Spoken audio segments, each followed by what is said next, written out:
We're on the record, yes. Read anything into the record or just call it to order? Let me start us off. So today is Thursday, June 27th. This is the Architect and Engineering Board meeting, and we are starting the morning at 8:35 with the Nomination Committee. I will turn it over to our chair, Mr. Rick Thompson. Good morning. Call the meeting to order. This shouldn't take very long this morning. So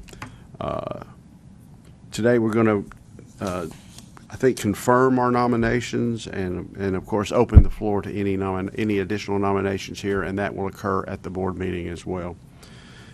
Right now, the members who have been discussed, Blair Parker would be nominated as the incoming chair. Brian Tibbs would be nominated as the vice chair, and I'm putting Susan Ballard on the ballot for secretary, as we have typically done in sharing the office of chair. We rotate from professions. So that is my recommendation to the committee, and I think we can open it up for discussion if you have any comments or additional nominations. So the floor is open. We have to second his motion and discuss, or I believe so. That way, at least we can say that the committee has motioned, and then if there are any changes, do it at the full meeting. was that a motion? Yeah, that is Okay, a motion. so second. Motion is second. Of course, it won't be approved until the full board votes on it, but we'd have a motion and a second. If all in favor, say aye. Aye. No, same sign. Ayes have it. Thank you. The meeting is adjourned.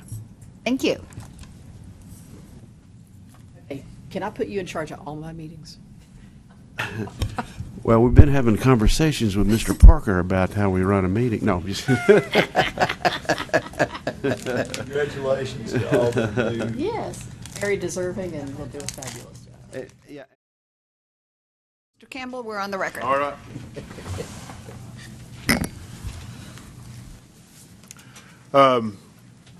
First of all, welcome to everyone, and this is the regularly scheduled meeting of the Board of Architect and Engineering Examiners. Notice of the meeting was posted, of this June 27th meeting, was posted on our website on June the 19th, 2019, and we are in room 1A of the Davy Crockett Tower, and I want to welcome everybody here.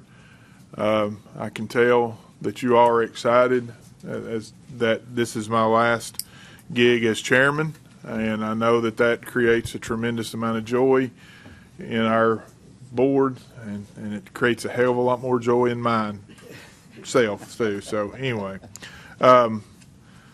let's go ahead and have a roll call, please. I'll get back to the agenda here in just a minute. Okay, let's have a roll call, please. Susan Ballard. She's here. Who's here? Robert Campbell. Present. Ricky Bersai. Here. Grant Minshew. Blair Parker. Here. Brian Tibbs. Here. Rick Thompson. Here. Frank Waxter. Here. Kathy Ware. Present. Alton Heathcote. In service to my chairman. Stephen King. Here. You have a quorum. Thank you. Any guests? I see Ashley. We got one. All by herself. I know Casey, I think, is out of town. Anybody else? I think everybody else is pretty well who we have here. Any announcements? Roxanne, anything? Not that I can think of. We will have the new Assistant Commissioner, Toby Compton, joining us at some point, and if it's okay with the board, we'll interrupt just to introduce him so everybody gets a chance to meet him. And otherwise, I think we're good with what's on the agenda. Thank you, sir. Okay. One thing, let me see if I'm going down through here. Nominations Committee, you need to be on the agenda. Are you going to present something today? Yes, Mr. Chairman, I noticed we were not on the agenda, so if you please. And I apologize, right on the agenda where it says election of new officers, that's kind of right below the minutes being accepted, Okay, I see. if that's okay. But yes, that would be the Okay. nomination committee's decisions. Okay. I'll put that on there as just as an addition Thank to, or a whatever it is for the nomination committee. All right. Any other announcements? See that Don Baltimore has joined us and then left us quickly, so that's fine. Just trying to get our guests acknowledged. I do have one question. We have an open position, the associate engineer vacancy. Are we working on that to fill that position?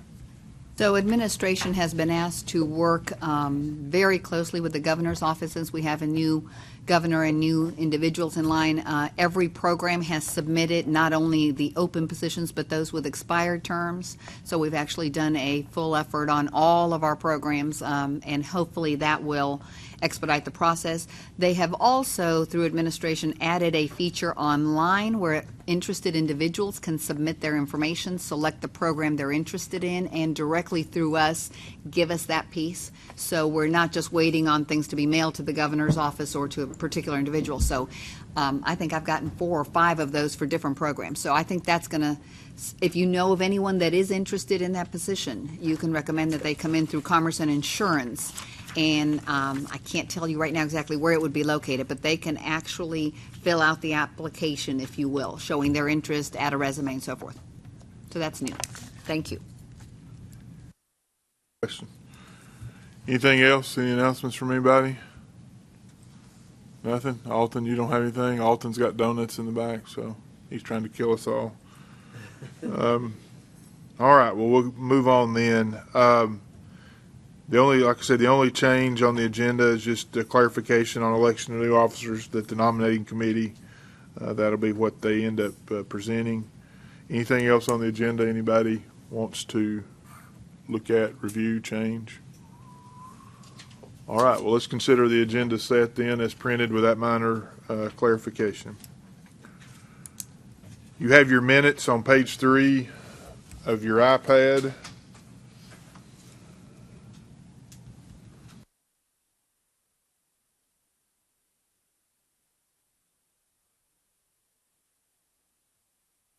Everyone has reviewed those. I'll give you just a second in case you need to look at anything.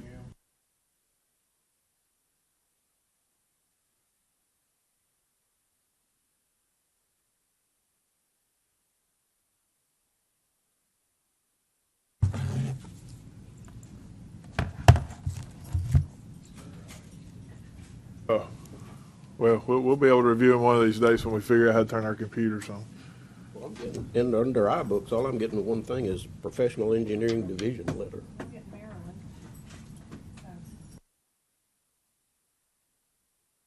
Yeah. Yeah, raise your. I make a motion. We have iPad train. I second it.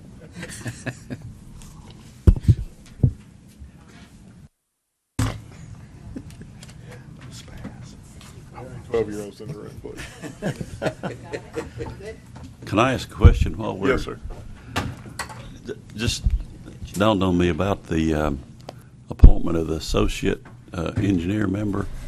Do we still have the same process where professional societies submit names to the governor? Because I noticed Roxana mentioned coming in and applying. So I think that process is, so by the state law, they still ask for input, I believe, but I think the process they're talking about is they will reach out to the societies at some point. That wasn't it. But it's the process of how they go once they get names on going through that process is what my understanding is. So no, I think that the process is more or less the same. It's the internal stuff that's a little, my understanding is a little Okay. different. thank you.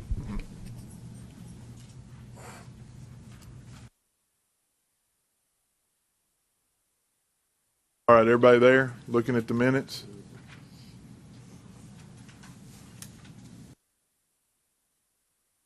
I hear a motion to approve the minutes.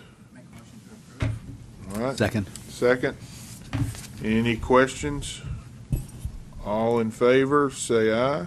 Aye. Those opposed? And the ayes have it. Yes, ma'am.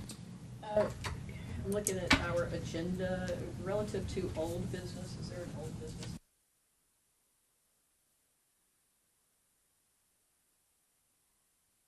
Don't see one, no. So in looking at the minutes to the meeting on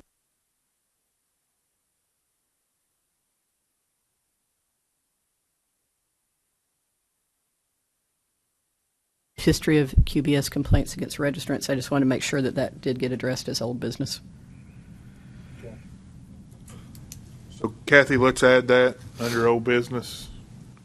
Correct, under, Create a tab for old business and put that there. well, I mean, we'll add it to the agenda as old business. Yes, please. Do that.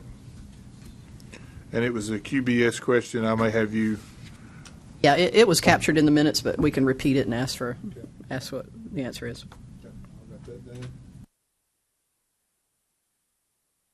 so with that clarification, we probably voted. Is that okay for everybody to add that to the agenda?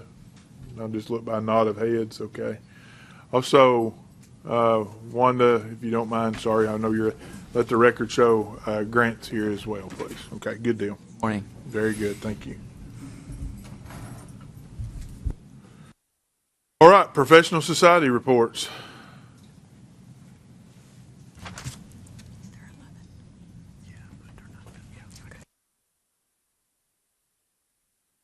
Good morning. I'm Ashley Cates, Executive Vice President of AIA Tennessee. I don't have a lot on the agenda now that legislative session has wrapped up. We are focusing our time and attention on our conference that's going to be in Knoxville this year. And we have a lot of CE available, a lot of great tours. So anyone's invited. If you want to contact me or talk to me later, I can give you the information on our website where you can register. Additionally, I just wanted to let you all know just of one little matter that I've been speaking with some of our members about. TDOT has, I guess, released an announcement, I believe it's TDOT, that's what I was told, that munis and counties need to be ADA in compliance with ADA regulations. And so some munis and counties are sending out RFPs for prices. So that is something I'm working with members on, and I wanted just to make you all aware of it. Other than that, I think that is all we have. And if you have any questions, just let me know. Questions for Ashley? What did you give us the dates on the? Oh, sure. It's July 17th through the 19th. And we have a lot. We're going to recognize our new licensed architects. So Wanda was so nice to help us get that taken care of. We're going to recognize those that were registered or licensed between June 1st of last year and December 31st. We have a really nice little award for them, and we give them complimentary registration to the conference. And we offer about over 18 hours of continuing education. So. Very good. Thank you very much. Ashley, real quickly, just for the record, the new QBS guidelines are available on the website. It takes a deep dig to find them, and we're going to talk about that later today. But you can reference them to that. I have, when I've been made aware of the RFQs that are going out, I do actually write a memorandum and send it to the city or county, and I have included a reference to it. And so it's been very helpful. A lot of the procurement agencies, one small rural town, they just don't understand it. So, and didn't know anything about it, and said I'd never worked with probably somebody I worked for before. So, yes. So, thank you. That it was helpful once I was able to. She asked if there was a template, and I was able to guide her and let her know what page that template was on, and so she was very appreciative of it. So. All right. Thank you, Don. Good morning. I'm Don Baltimore with the Tennessee Interior Design Education and Advocacy, also known as TNIDEA. We have very little to report other than that we have been working with the board and AIA and landscape architects and the engineers on legislation. We came out pretty good this year, and we will be having the American Society of Interior Designers Convention later in the fall, and I'll have more information on that. And right now we're just excited about the definition of the practices that are coming out of the Definitions Committee, especially the one involving interior design. Thank you. Glad you're excited about it. I'm not sure we all are, but the process of getting there anyway. We'll see. Thank you very much. Any questions for Don? Anybody? No? Okay. Unfortunately, or I guess fortunately for her, Susan's term expires next year, a year from now. And so we are starting the process of looking for a replacement. We want to get up ahead of the game, and then I've talked a little bit with the governor's office, and of course, being a new administration, they are putting in new procedures. So we're working with them on that. Thank you. All right, Nathan.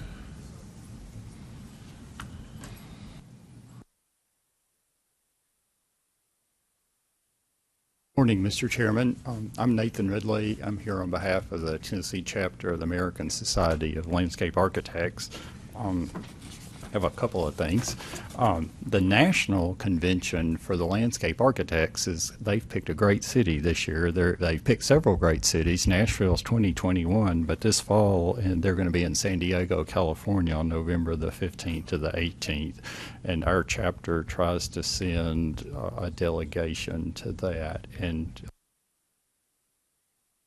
past staff members and members of this board have gone as well. Encourage that. What's the dates on that? November 15 to 18. November 15 to 18.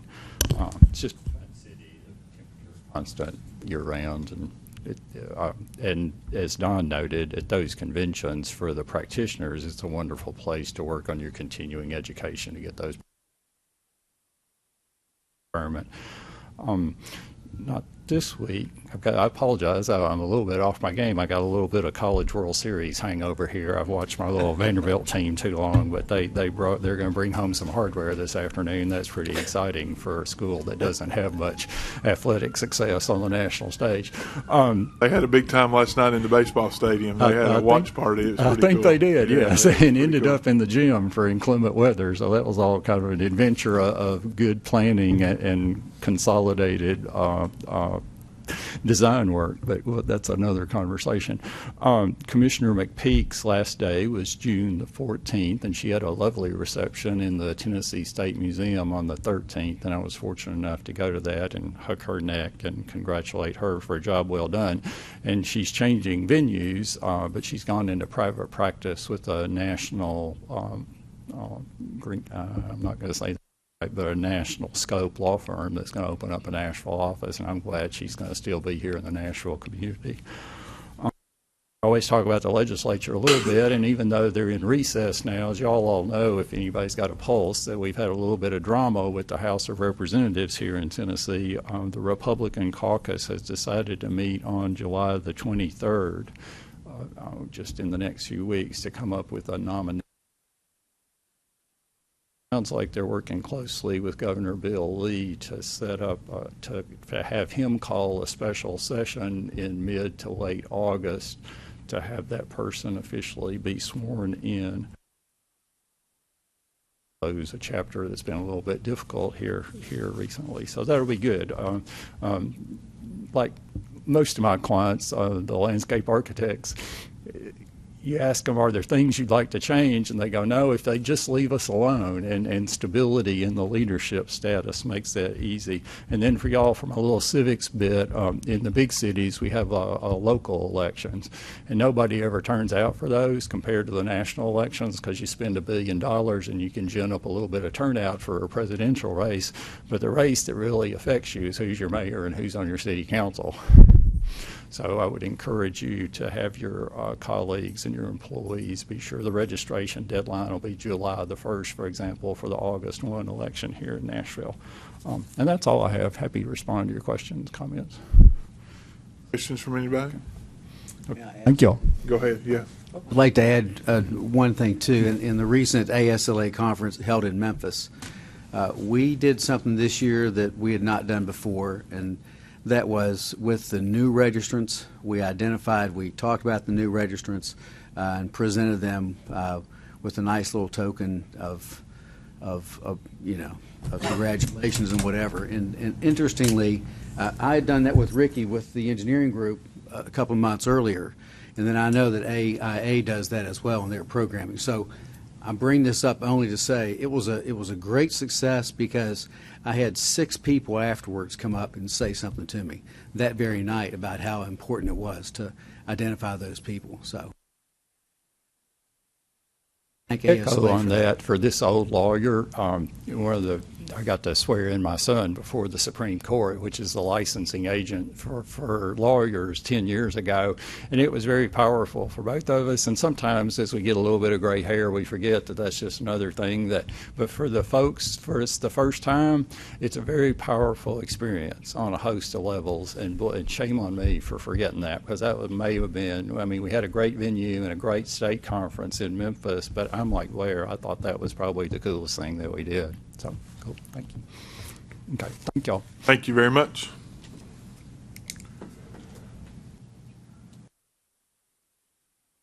All right, since I've skipped it, evidently, let's go ahead and do nominating committee.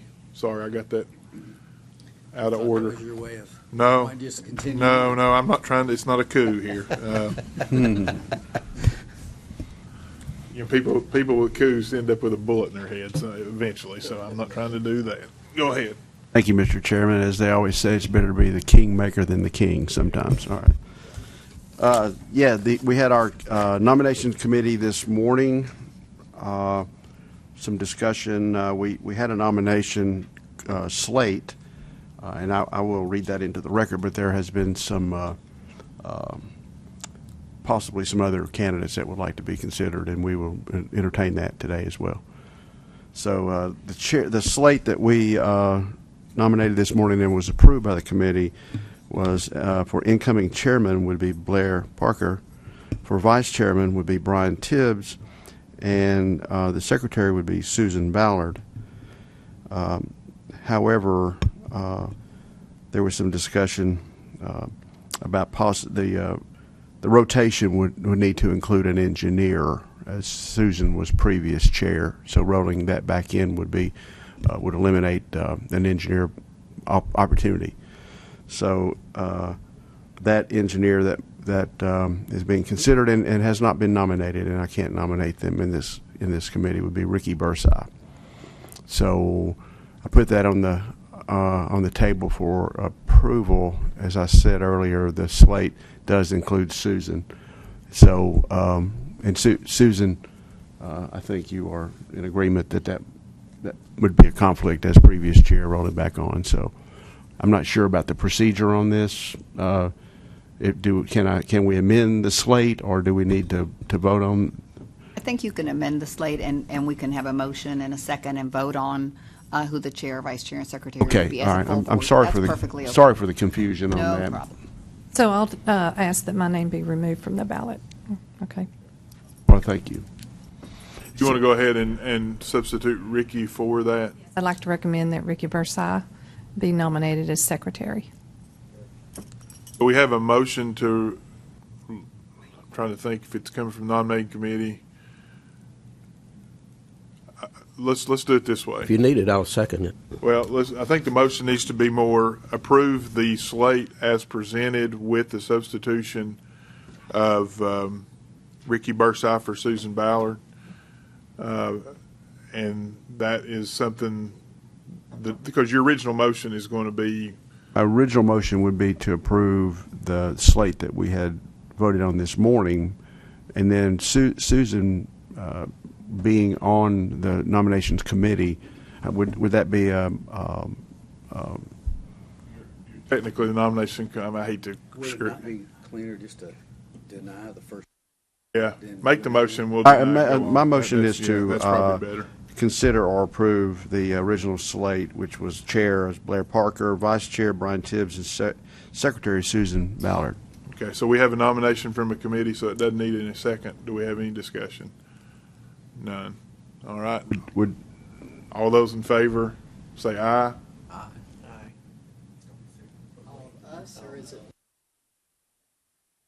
Everybody, but we're going to say no. I'm going to say aye. I'm a solid aye. I thought we were approving it and then making a change. Okay. We're going to deny it, then we're going to bring up a new vote. And then re. It's a little bit like that, but we're talking about it, so I don't think it's as rigged as. Yeah. All those opposed, say Aye. aye. Okay. So now, I would like to have a motion for a new slate of officers, please. And the new slate of officers, based on the previous vote on the motion, would be nominating committee would now recommend the chair be Blair Parker, vice chair Brian Tibbs, and secretary Ricky Bursai. that's really coming from you as a board member. As a board member. That's fine. That's So we're going correct. to have a second on that motion. And I would like to also state that Susan is on the nominating committee, so This is that's a- coming from the nominating Okay, committee very as well to substitute. Right. Okay. Mr. so- Chairman, I'd like to second that motion. Very good. So we have a motion and a second.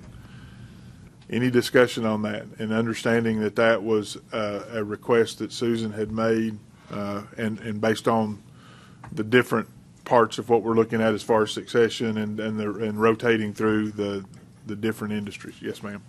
I'm fine with it. I was just putting my name back in there because I thought it was my turn to rotate in. And Ricky, it's a fun job. You should enjoy it. So. You get to provide entertainment during our breaks. Okay. Any more discussion? All those in favor of Blair Parker as president, Brian Tibbs vice president, and Ricky Bursai as secretary, please say aye. Aye. Aye. Any other opposed? So, the ayes have it, and that'll be our new group of officers starting July 1. Starting December 1. July 1. Thank you, Mr. Chairman. That's Thank you. the report, the confusing report of your Well, nominating committee. It made more confusing by the way the chairman chose to do it, I'm sure, but whatever. All right, thank you all for getting together this morning and getting that worked out. We appreciate that. Legal case report. And that's, Good morning, board members. Morning. This is Shalina Brown, Assistant General Counsel. As you know, Ashley Gino has left us, sadly, and I am filling in to present the legal report to you. This legal report was prepared by Ashley, but I have reviewed it and agree with the recommendations as well. So the first case on the legal report is 2019-005561.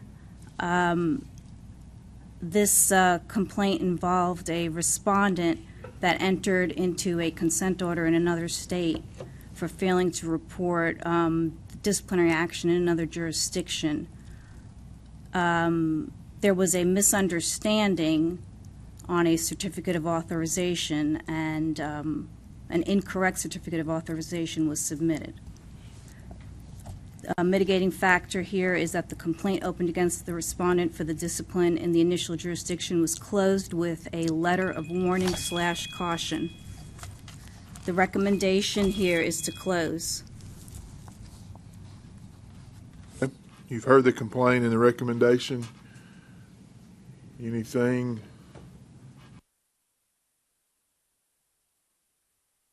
I've got a question. The firm that was, it says engineering firm, do they have an active registration in the state of Tennessee? Are they okay in our state?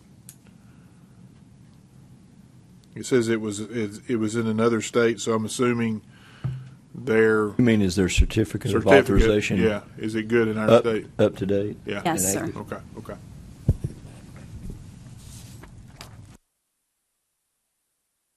Mr. Chairman, I would like to move that we accept the recommendation of the council and close this this particular item, consent order. Or, never mind. I move that we accept their recommendation. To close. Okay, we got a second. Move Got a close. motion and a second. Any discussion? All in favor say aye. Aye. Aye. And the ayes have it. Thank you very much. Let's go to item number 2. Number 2 is 2019-021-1751. This complaint involves a professional engineer. The respondent self-reported on a reapplication that he practiced engineering on an expired license. The respondent had sealed 4 SPCC plans in Tennessee during the expiration period. The mitigating factor here is that he did, in fact, self-report. The recommendation is to authorize a civil penalty in the amount of $500 for practicing on an expired license. The respondent is also to take and pass the laws and rules examination. And requiring of this, if the civil penalty and exam requirements are not met. Any comments, questions? Do I have a motion? Make the motion that we accept the recommendation. Okay. Second. Okay. We got a motion and a second. Any discussion, any questions? I have a question. What's SPCC? It's a spill prevention plan. So you have, if you've got a tank with gasoline in it, for instance, it's that containment. I think it's the acronym means spill prevention control, contamination control. What I said, spill containment plan, but, you know. Now I know. I've been married long enough to know that I get corrected often, so I don't take it personally. All right. Any more comments, questions? So all those in favor of the motion, please say aye. Aye. Aye. Opposed? And the ayes have it. Number 3 is 2019-021691. This involves a professional engineer. There was a complaint opened because the respondent self-reported on a reapplication that he practiced engineering on expired license. The respondent submitted a list of 21 projects that he had worked on while his license was expired. The mitigating factor here is that he self-reported. Recommendation is to authorize a civil penalty in the amount of $500 for practicing on an expired license. The respondent is also to take and pass the laws and rules examination, and I'm requesting authorization for a formal hearing if the civil penalty and exam requirements are not met. Questions? Yes, ma'am. Kathy. Can you tell us the nature of the 21 projects? I understand what an SPCC plan is, and it's pretty minor stuff to put a seal on with regard to public health and safety. 1 second, let me just check.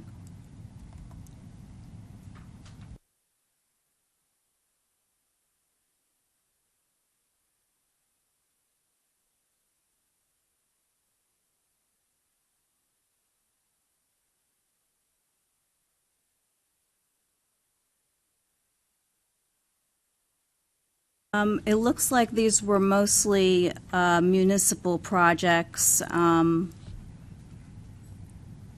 in the Knox County area.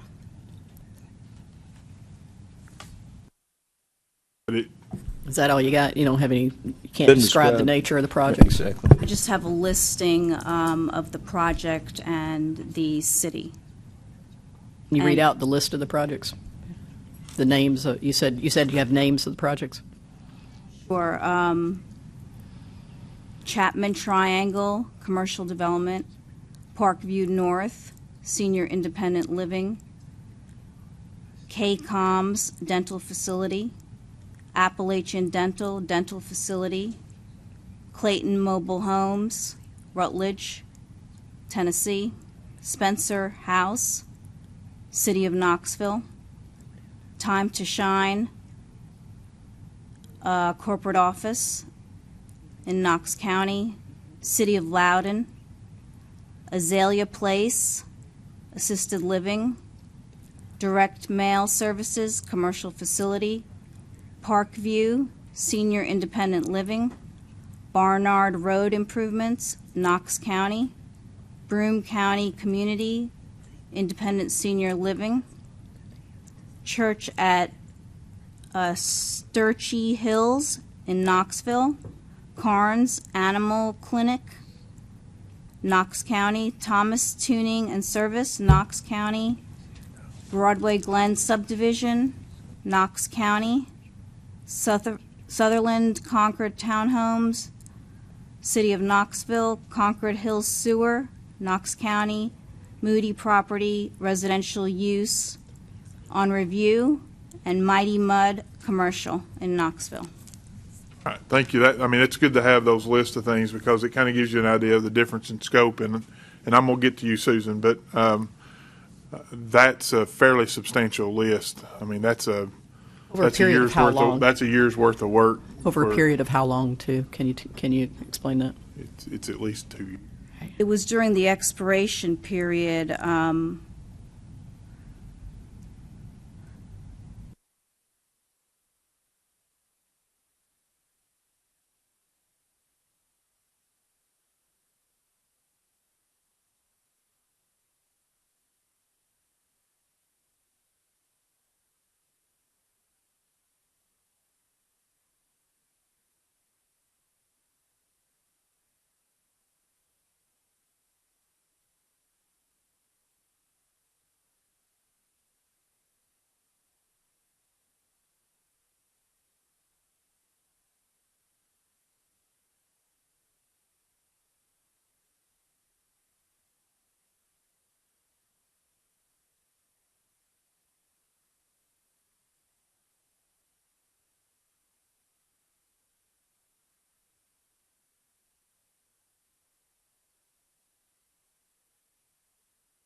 I don't think it makes any difference either. I don't see the period here. It's at least a year, though, that we know. Yes, I would think so, yes. Oh, Susan had a question. Well, my question was how long had it expired, but also with the amount of work that has been done, I don't see that a $500 penalty is equitable when we just, impose that to one person for one project or two. So anyway, that's just my comment. So. Steve? My question was along that same line as, excuse me, as I look down through here, we've got several of these, and I thought we should remind ourselves of what our precedent has been for similar situations. And if I recall correctly, the $500 penalty has been used for people who just forget to renew their license, or they moved offices and somehow it got misplaced for a few months, and they self-reported and immediately tried to rectify the situation. Somebody may have a different recollection than me, but I don't recall that being for a long period of time. So maybe we need to talk about that. Okay. Rick? Mr. Chairman, I agree with Stephen that we have a precedent.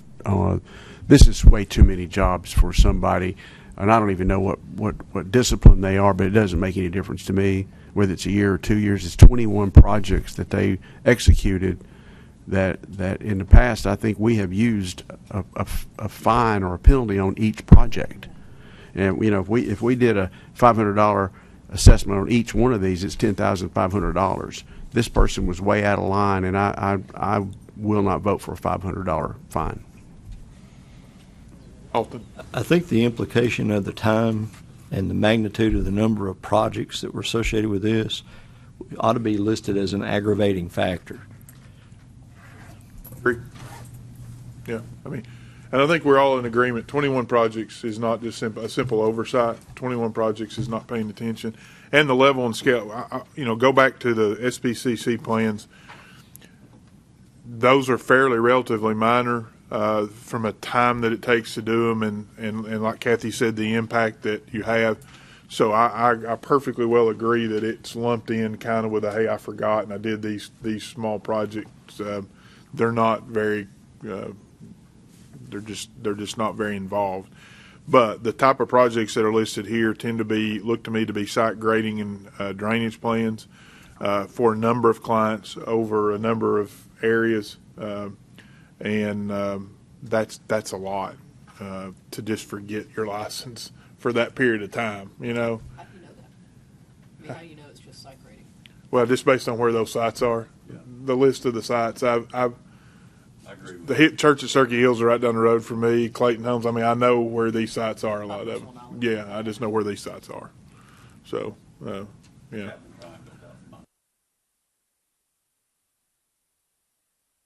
The way those sites are, I doubt there's the Church at Turkey Hills has been there a while. I mean, like 15 years. So it's probably more of the site or something along those lines. Mr. Chair, just to reemphasize what Mr. Thompson said, our civil penalties gives us the latitude, I suppose, to assess a civil penalty against such register for each separate violation of a statute, rule, or order pertaining to the board in accordance with the following schedule, and generally that's $500 to $1,000 each.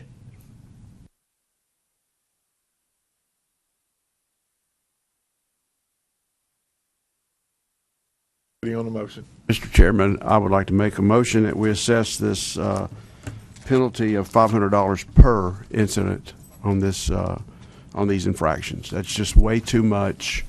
Whether they forgot or they did it purposely, it doesn't really matter when you do 21 projects. And by my math, that's a fine of $10,500. That's my motion. I have a second. Second. Okay, we've got a motion properly seconded. Is there any more discussion? All right, let's have a vote. All those in favor say aye. Aye. Opposed? And the ayes have it. Next complaint is number 42019. I'm sorry, let me interrupt real quick. That is in your motion, I just want to make sure that we're basically substituting the 10,500 for what you have written down for the 500, and still the other caveats are in place in the Yes, motion. sir. Okay. Just want to make sure we still have the rest of that in place. Thank you. Sorry about that. 42019038131. This complaint involves a professional architect. The respondent self-reported that he practiced architecture on an expired license.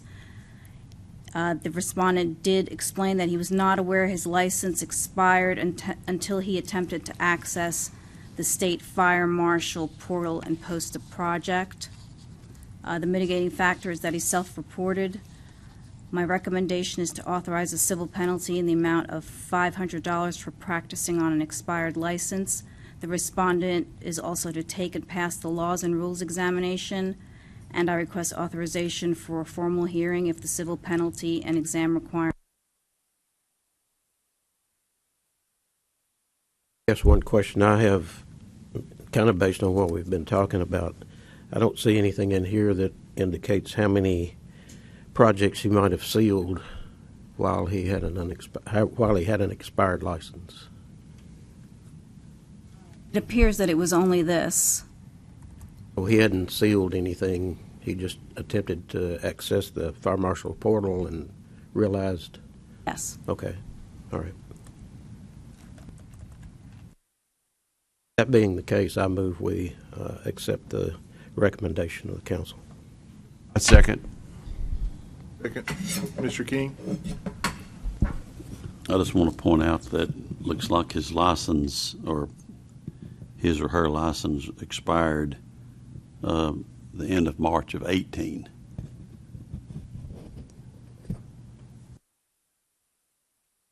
That an indication his license is presently expired? Because all the rest show their expiration dates being current.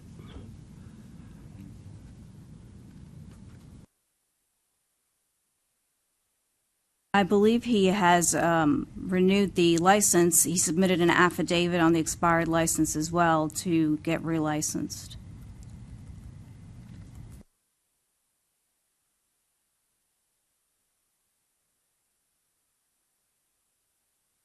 I don't see how he could have worked a whole year and not stamped something. So I think there's opportunity for some more questions.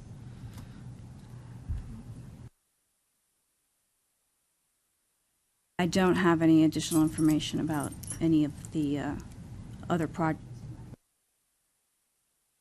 Well, I think what I'm hearing, if Frank, you can withdraw that motion.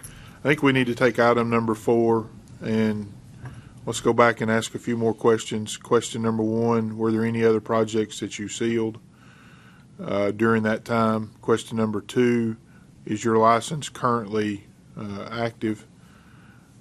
That's at least 2. Are there any other that I'm missing? Okay.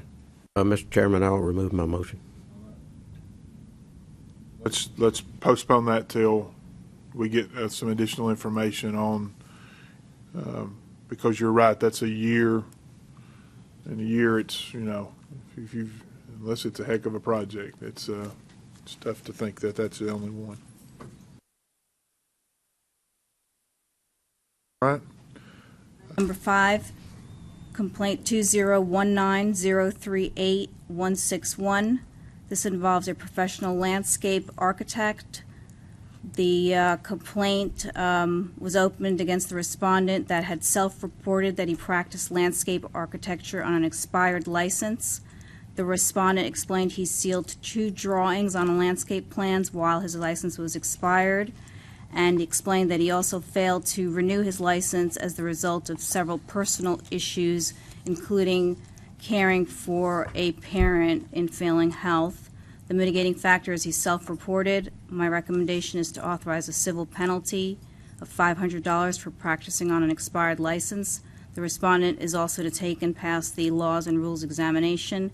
I'm requesting authorization for a formal hearing if the civil penalty and exam requirements are not met. Any comments? I'll make a motion to accept the recommendation of our legal counsel. Second, we got a motion and a second. Any questions? Yes, ma'am. Susan? Those because there's 2 projects, double the fee, as we just did previously. Rick? Steve? I was just going to say, I wasn't going to comment since it looked like it was going to be approved, but I think just reading this, that this falls into our previous precedent that we set, where we made a conscious decision if there were extenuating circumstances that we didn't use the per project penalty. I think that's what we've done in the past. The question for the future will be at what point do we transition from, going to the penalty by project. But in my opinion, I think this fits with what we've done in the past, and the $500 penalty and law and rules and so forth. Let's just goats on the left, right. Okay, yeah, go ahead, Ricky. Well, we don't know that it was 2 projects. It says 2 drawings. Could have been on the same project. I mean, what difference that makes. Blair? I agree with everything that's being said, but one of the things I think that will be helpful for us in review of this is to know how long the license was expired. Was this a 2-month thing, or a 5-day thing, or a 12-month oversight? Mr. Chairman. Yes, sir. And how many projects moving forward. But I agree with Steve. We have precedent that under the extenuating circumstances, and it does appear to me that it might be 2 drawings in one project. But moving forward, maybe we could have a little better clarification. I've got a comment, Alton. Just, one more time. I think that's all the more important that we need to list the previous assessment we need to list the number of projects and the length of time as an aggravating factor. I'm not saying we have to justify what we do. The laws give us justification for what we're doing, but just for clarification and for differentiation between, there shouldn't be a differentiation between how we treat people unless there is an aggravating factor associated with it. Comment? Anything else? So did I have a motion? I don't think I did. So moved. Yes. Blair, You did. I'm sorry, you Blair made the made the motion. I'm motion. sorry. Is there a second? I need a second. So Rick, So is moved. that your second? I Okay. second. Any more discussion?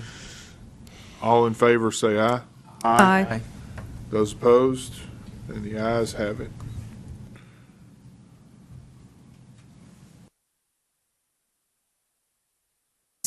Complaint 2019038151. This involves a professional architect. A complaint was opened after it was discovered that the respondent was practicing on an expired license. The respondent indicated he was embarrassed by the situation and he did not realize his license had expired, and he has submitted a request for reinstatement. There are no mitigating factors. The aggravating factor is that he did not self-report. I'm requesting authorization of a civil penalty in the amount of $500 for practicing on an expired license. The respondent is also to take and pass the laws and rules examination, and I request authorization of a formal hearing if civil penalty and exam requirements are not met. Right, before we go into any kind of, I think this is probably meets the same as what we postponed before. There's no indication that he stamped something during this time, but I think that's information that we need to have and how many projects he did. Yes, simply being embarrassed is one thing, but if you're embarrassed and you stamp 10 plans while you're embarrassed, that's another thing. Okay, Mr. King. And he also did not self-report. So, Exactly. You know, somebody. That is listed as an aggravating factor. Yeah, which is good. But I think we do need to, let's take whatever, I don't know if it's called chairman's prerogative, but it meets the same as the other one. Let's get any projects that he did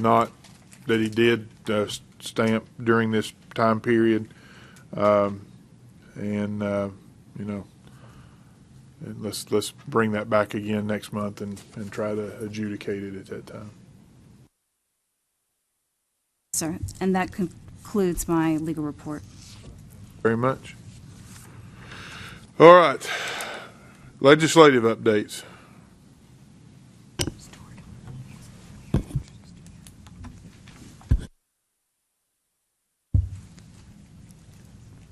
If I could take a moment to introduce Stuart Huffman to the board. Stuart Huffman is an attorney who's been with the department for several years and has graciously agreed to assist me and us, also Shalina, who you all have seen before you, in providing services to the board since Ashley Gino. She moved out of the state and left earlier this month, and she'll be deeply missed. But I wanted to introduce you all to him. He has extensive history, background as an attorney previously to coming to the department. We're absolutely glad to have him. He's been with us for a while, mostly doing litigation of cases and matters, and similar to as Shalina does. So, I wanted to introduce you all to him. We're good to have you on board, and again, I thank you for doing that, Tony. We met him yesterday, and I forgot the rest of the board had not, so I very much appreciate it, and we'll try to mess you up like we do everybody else. Does that sound good? We have our own set of Robert's Rules of Order, so hopefully when the new chairman comes in, he gets that straightened out, so that'll be good. All right. Any updates legislatively? So far as updates for legislation concerning this board, there wasn't much there's not much or anything really that hit specifically on this board during session. There's a couple of things that hit ancillary to it, and so I think the biggest one that may impact the board that I think you all should be aware of, may already be aware of. I think we may have talked about it previously, is the exemption from members of the armed forces or their spouses who are stationed in duty stations in the state of Tennessee, that allows them to obtain licensure if they're licensed in another state. It's a temporary licensure if they're licensed in another state.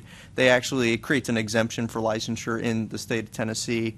Generally, what they would do is they apply for that temporary licensure exemption, and what it would allow them to do is it allows them to practice either until their other state license expires, or 1 year has passed since they received that license. And let me back up, not to practice until then, they just must apply within that time frame. So they would be able to keep practicing while on application also, assumably until license is granted or with Tennessee license or denied here in Tennessee. So that one is an ancillary statute to one that already exists, that this board already has rules on regarding temporary licensure of military members and spouses. This one just adds a different technique to it. And is ancillary to it. So I know that I've been working with the administration on creating that application profile on the core system for registration, and making sure that we have everything solidified on that. So I do know that in talking with them that it will be up and running. We'll be able to catch those. And this is more in Roxana's bailiwick when it becomes effective July 1.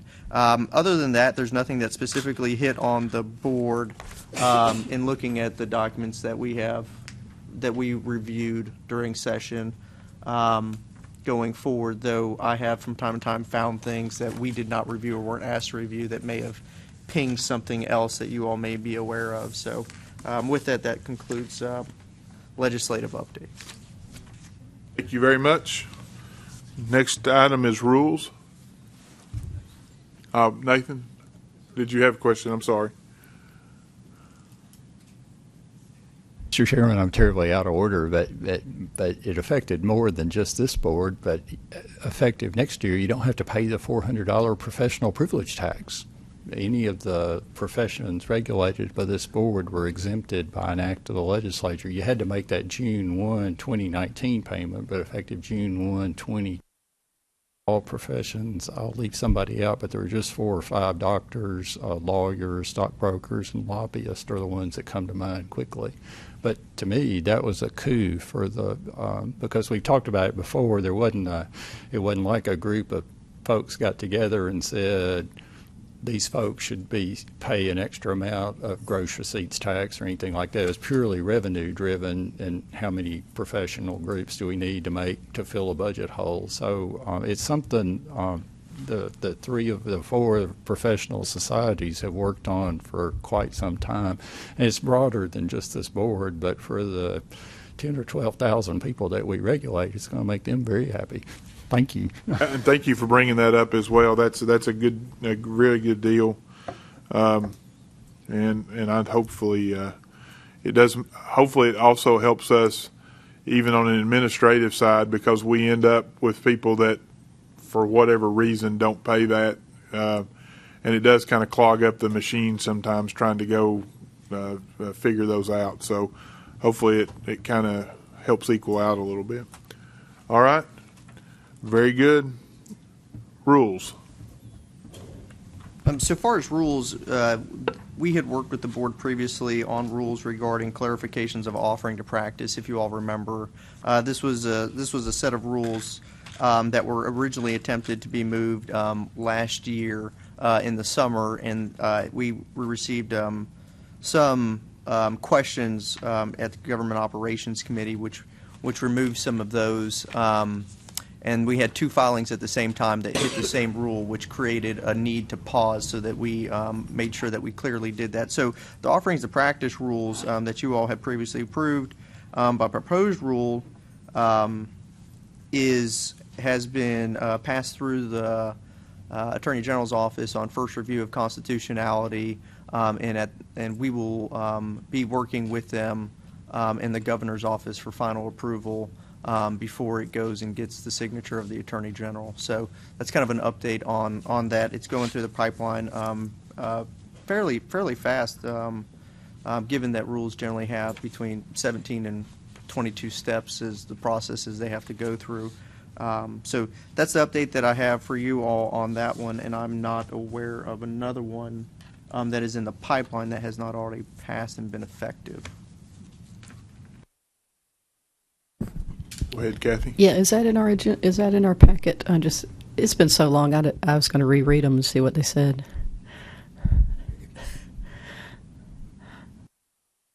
Anybody remember what the summary of what they said? I don't. Of what they were? Yeah. Oh, I can read them. Oh, okay. Sorry, I have them right here in front of me. Okay, thank you. It's the rules on clarifications to offering to practice. The following items are not considered offering to practice: architecture, engineering, landscape architecture, provided the architect, engineer, landscape architect is registered in another jurisdiction. 1A, this goes through A through F, advertising in publications or electronic media, provided there's no holding out of professional services in jurisdictions where not registered. B is responding to letters of inquiry regarding requests for proposals or requests for qualifications, provided there's written disclosure that the architect, engineer, landscape architect is not registered in Tennessee and the response is limited to inquiries regarding scope of project and to demonstrate interest. C is responding to letters of inquiry from prospective clients, provided that the written disclosure that the architect, engineer, landscape architect is not registered in Tennessee and the response is limited to inquiries regarding scope of project and demonstrate interest, using the title engineer, architect, landscape architect, or any appellation thereof, provided that the individual being using the title is registered in other jurisdiction and clearly specifies the jurisdiction in which they're registered. Following the title is not to mislead the public regarding their credentials. E is using the title engineer, architect, landscape architect, or any appellation thereof in communication from an office in the jurisdiction where registration is held. And F is any person gaining practical experience in an office of a practicing architect may use the title, appellation, or designation architectural associate. So very specific also is that notwithstanding paragraph 1, proposals may not be submitted, contract signed, nor work commenced until the architect, engineer, landscape architect becomes registered in Tennessee, unless the architect, engineer, landscape architect is either acting as a consulting associate in accordance with TCA 622103 or working under the responsible charge of a Tennessee registrant. So sorry, I know that that's very long, but there has been substantive discussion over the last couple of years as to what is offering to practice, defining this exemption of offering to practice so that when complaints are presented to you all, we have better, the board has better guidance on as to what they historically think, over the years. This is not offering to practice and whatnot, and it gives the registrants out there or persons from other states better guidelines as to what their limits are. Thank you, Tony. And I didn't mean to put you on the spot so much as that it, reminded me that since we're starting down this path toward defining the practice of, we definitely need to take all of that into consideration. Right, and that's easily written in there. It's already a rule that's written in Yeah, there. Anything that would be defined in there would be exempted under this, and we could actually relate it back, address it, identify it within that any Awesome. definition. Roxana, can you just send that to the 4 members of the definitions committee while I'm thinking about it, just so that we can keep that top of mind as we try to get the process started? Thank you. I believe we voted on this a couple of meetings ago, so I'll send the red line version as well. Sometimes that's also easier to see what it used to be and what it is now, so you have everything. Yeah, that'd be good. Yeah. Thank you. Anything else? All right. Thank you for the update. Director's report. Thank you. I think we start on page 13 of your iPads, and we start with the grant letter and a piece that impacts our grant committee, but actually probably the entire board now, since we're a little bit delayed with the grant, and I want to give you as much information as I have. Stuart is working on this with me. And so on page, what did we say, 13, you have the proposed letter. It's almost identical to what we've sent every year, at least for the last 4 years that I could see. And then our guidelines, I did email everybody both of these, and the guidelines in particular, so we can talk about. Let me point to the middle section of the letter and kind of explain what the change is about. As we had a new attorney take over the role of contract lead or attorney for contracting within the division, and she learned her processes, and I've had the pleasure of working with Sherelle in other programs where she was my board attorney. She kind of dug in to learn what we do with the grants, looked at our guidelines, looked at what the state laws do with grants, and found where, although we followed exactly what the guidelines said and probably were doing things correct under what we saw, there is state law or statute that guides on what grant money that is coming from taxpayers or licensees needs to be used for. And so with that in mind, the letters couldn't really go out once we saw that, because several of our universities, and I don't have the exact percentage, but it's easily more than a third of them, request for the money and use it for items, equipment, and expendable supplies. And state law says that grants need to include a large percentage for programs. So that's what's changing in the letter. And I'll read you all probably had a chance, but the specific piece here.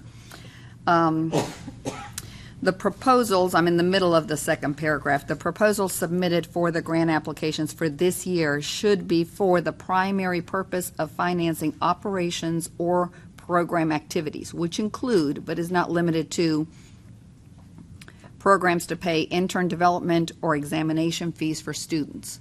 So it doesn't have to be exams only. It can be summer programs, developmental things for students that they're working on. It even says internship. It can be network opportunities, stipend of some of those things. It just can't be only the printers or the items that are equipment. And so if everyone is comfortable with that language, or we want to change the letter, I brought it in paper format for myself, that this will be our big task, at least from my piece, so that we can try to get the letters out to the universities, and then we'll work on our guideline. The guideline doesn't have to be completed today, but we can look at both pieces together. Alton? Could we see a copy of that guideline or document, just so we can get clarification on the specifics of what is eligible and what is not? Are you referring to the state law? Yes. Stuart, do you have access to that? No. We can get that to them, yeah. I mean, would you like to see it right now? Because I have to. Well, soon, if you can. I'm not. Don't wait till the next meeting to send it out. If you can email it to all of us, particularly those that are on the Grants to Higher Education Committee, because the universities, these colleges, identify what their really specific needs are, their unmet needs, and that's generally what we've been funding for this whole period of time. And I want to make sure we follow the guidelines, but I also want to make sure that the funds that are going to satisfy their demand, meet their biggest demand, what the biggest unmet demand is. And I have a hard time believing that funding interns is a big demand. Right, and I will get that to Roxanna as soon as possible. Thank you. Thanks for doing that. Sure. And Roxanna, part of the thank you. question, absolutely, and I don't have it, but it is because of an audit and another office being reviewed for these grants and not in compliance with this piece.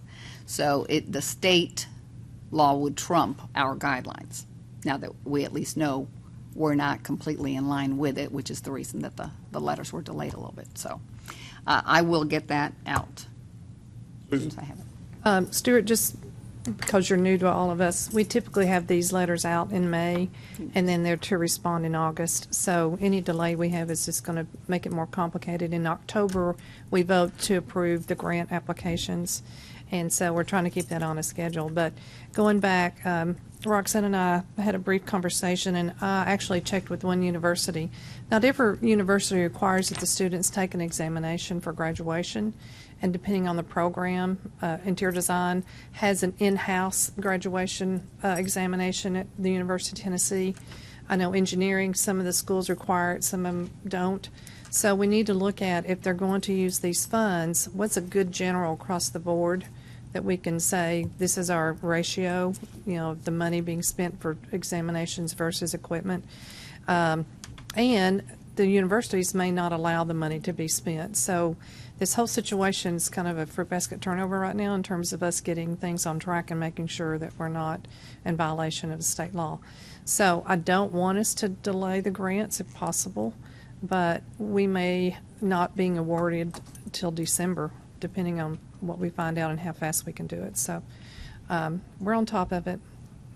And I explained the timeline, especially to the contracting folks, because then it takes them a while to get the contracts back out until about February. And she did not see December as being a problem if we had to delay. And so the ratio is not set. I think this letter says that the purpose submitted for the grants needs to be. So the proposal should demonstrate that the primary purpose of the grants will be to finance operations or program activities. So there is no set exact percentage, but primary would, at least to me, mean more than 50%. But and you don't have to tell the universities what the percentage would have to be, but that may be limiting. My plan, if we did come up with a decision whether we use this exact legal term, that legal has reviewed this letter and this would be their recommendation of language, or we tweak it some, would be to email the letters just to save some time to the deans and universities, mail it out as well, and then kind of follow up to see if we can get it by August. So on the intern development program, from an engineering or architectural standpoint, do y'all know of anything like that? Because there's not one in interior design. So I don't know that should be in the letter unless that's something the state requires. Oh, it's suggestions of what they could do. I would suggest that we Take take it that out? out because there's really not anything that occurs until after graduation, and this is, that's based on the employer's intern development. Why don't we just attach a copy of the law to the letter? I want to see it first. Me too. So.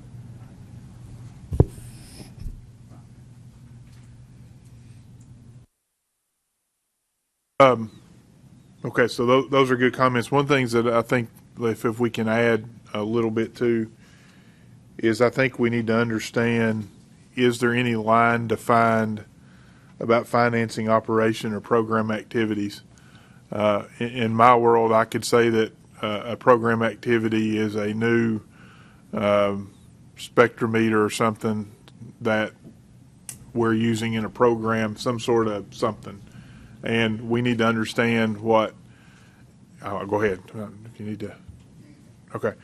We need to understand what limitations that those may have, because our historical use for these have been for lab, as you mentioned, lab equipment, lab funding, and I think on some level we've allowed other things to creep in, shades for buildings and stuff, because there have been shortfalls from what the state funded when they built a new building or something. And I understand, but if a program activity, to have a program, you have to have an activity. Those two words together seem to indicate you have to have something to use while you're doing that program. We need to make sure that we understand what our flexibility is in using those two phrases and being able to meet the needs that people are doing, if that's going to be our criteria. If that makes any sense? It didn't make any sense after I said it, but in my mind it did. Yeah, kind of to reiterate one thing Susan said, in the architectural programs in Tennessee, intern development is post-graduation, and then taking an exam also is post-graduation. So it's like, how does the university, why are they interested in being involved in something that's after graduation? There is a program that the NCARB sponsors called the IPAL program, in which you can get your degree, you can take the exam, and you can get your experience while in the university, but that doesn't exist in Tennessee.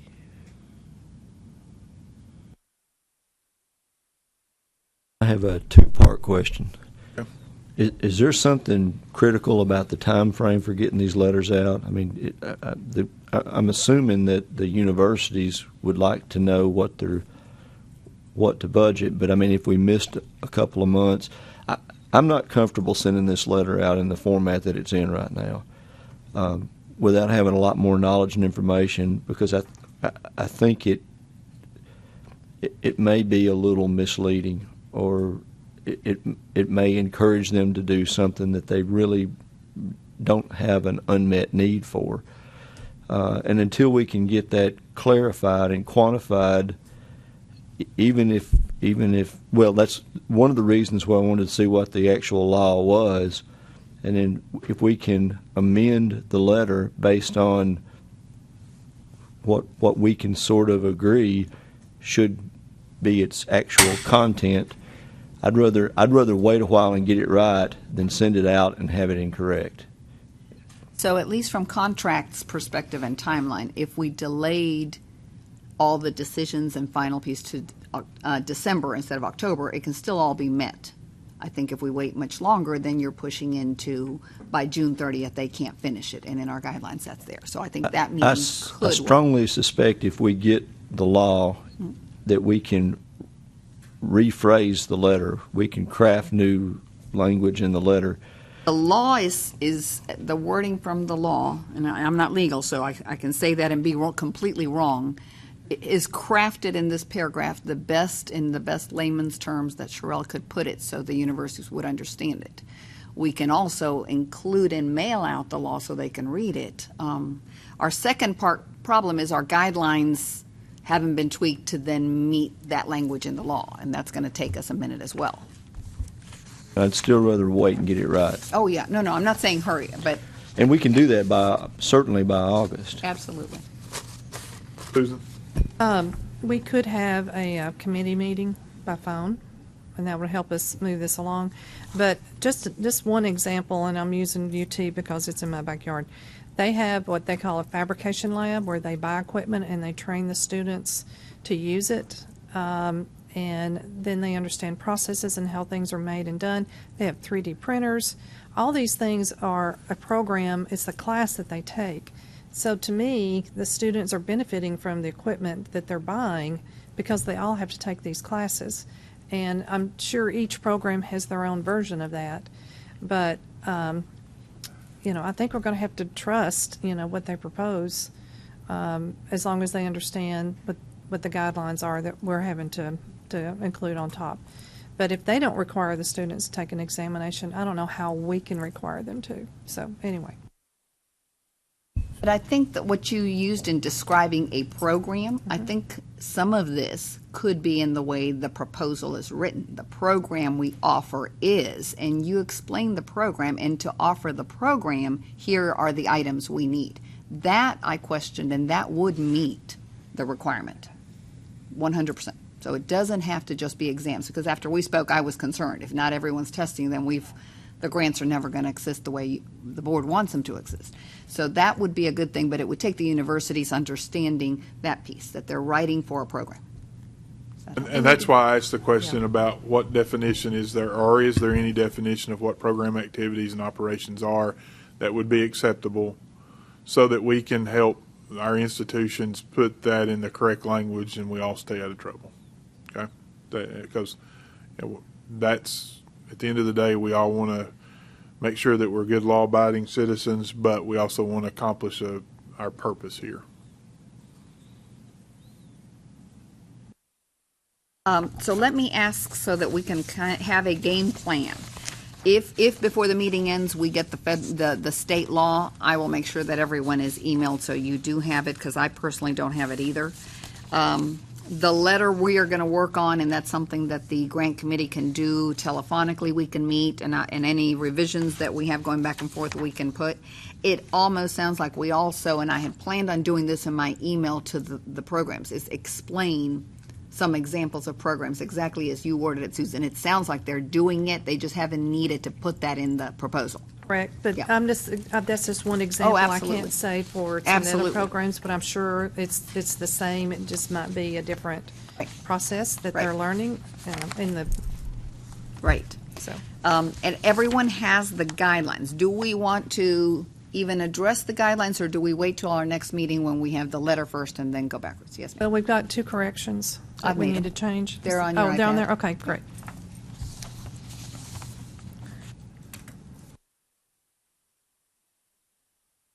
over them for, I know, 7 years, so I think we're okay. We added a program, ETSU, to the CEDA Board of Regents system, and then O'Moore College of Design is moved to the Belmont University system, and so we've changed that name. So that was all of the corrections that had been made.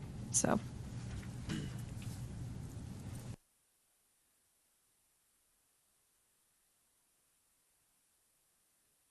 All right, thank you very much. Next item is complaint data. Starts on your iPads on page 20. These, the first list is our administrative letters of caution that we issue for anyone that self-reported or as they renewed their continuing education didn't line up. The cases that we normally go ahead and present and close once you see this report would have maybe the last few days in March, and April is the only one that you wouldn't have approved at the last one, and we normally close those, and then we can discuss the other ones. Letters. We have we're talking about the letters of caution right now, Yes, sir. right? Have any questions? Need a motion to approve, please. Motion that we approve the letters of caution as presented. Do we have a second? Any discussion? All those in favor say aye. Aye. Aye. Opposed? The ayes have it. All right. Thank you. Next, you have the open cases, and these would be the ones, I'm just presenting them with a summary there. So you see what is currently open in our system that would have been presented today. A couple we're going to proceed with the recommendation. Some we're going to extend. And the next page, which is page 22, gives us that statistic of how close we are to the 180 days. So you can see the count by profession type that we've been doing. So we're still well within the higher 90s and percentile. From 98, that was the month of April, we've dropped to 97. A few of these will be extended to the August meeting, so we will see that 97 go down from a timing perspective, but nothing drastic. So those are our complaints. And just a quick reminder that we did add the complaint report that you all saw at the last meeting for all of 2017 and all of 2018. And I changed the profession code, so instead of 1201, it said architect, and 1202 said engineering. So those are on the website for the public to be able to see, and those are all closed. So those are our complaints. The next piece that we're updating this month is the license data, and I think I emailed everyone, but if anyone wants to see it, I think at some point we said we have 12,000 or so licensees between all of our registrants, architects, engineers, landscape architects, and interior designers. As of June 17th, we have 21,243. So not huge increases, but we still see that consistent going up with one exception. Firms are listed there as well. And any questions on our numbers, anything you want to see differently? Going back real quick on the case report, so all the ones that are listed Yes. are the only ones that we still have open? Correct. Okay. Correct.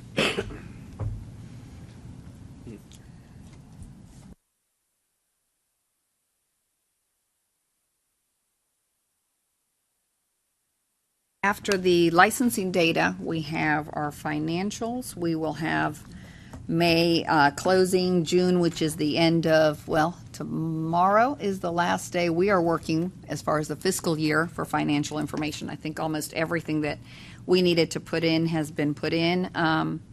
So this is still missing 2 months, and June normally takes a while longer to close, but I think we're still within line for where we're ending. We saw our bigger months have come and gone. Fortunately, we're leveling off on each month's expenses, and you have a little bit of a breakdown on the following page with the line items for the expenses, and then the last item is the consent orders and civil penalties that we take in as revenue and on a separate line.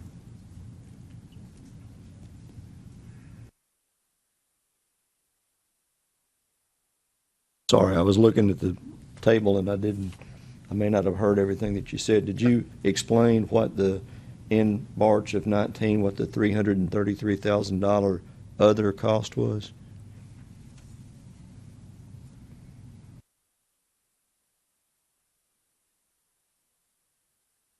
I did not. When did we meet? We met in April last, right? I'm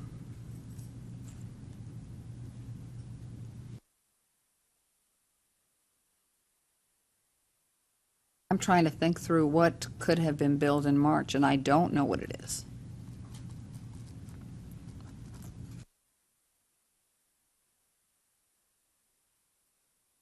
I'll have to have an answer.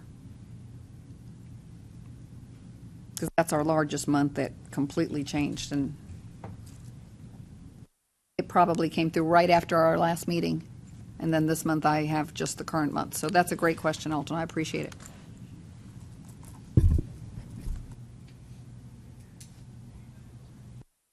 Other questions? All right. And again, that was a good question, Alton. I didn't see that myself. Anything else? Financials?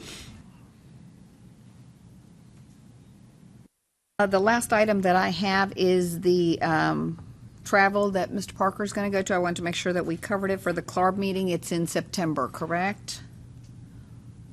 And we've got everything reserved for you to attend. I'm not 100% certain if I'll be able to go yet, but we've done book everything that you've got to not wait till the last minute. I appreciate that. And we can get an update on the committees if you would like, Chairman, or if we can discuss the website for QBS, whatever you prefer. That's all that I had. No, let's go ahead and do the committees. Let you take this to break, and because Alton can go through the engineering committee, and then we'll get back to QBS, and that way we can blend the update in with the question that Kathy had as well. Okay. And Tony had an answer for that, so before we lose, I want to make sure. So we're taking a break, is that what you No, said? I mean, No? unless okay. you need a break. You want a break? Otherwise, we're going to be at the end and take a break. Take a break. How long? So it's about 25 after, so let's come here about 35. Our assistant commissioner may be in here in about 10 minutes, so I heard about 10:30, so. Okay, perfect. 10 minutes? About 10 minutes. Thank you.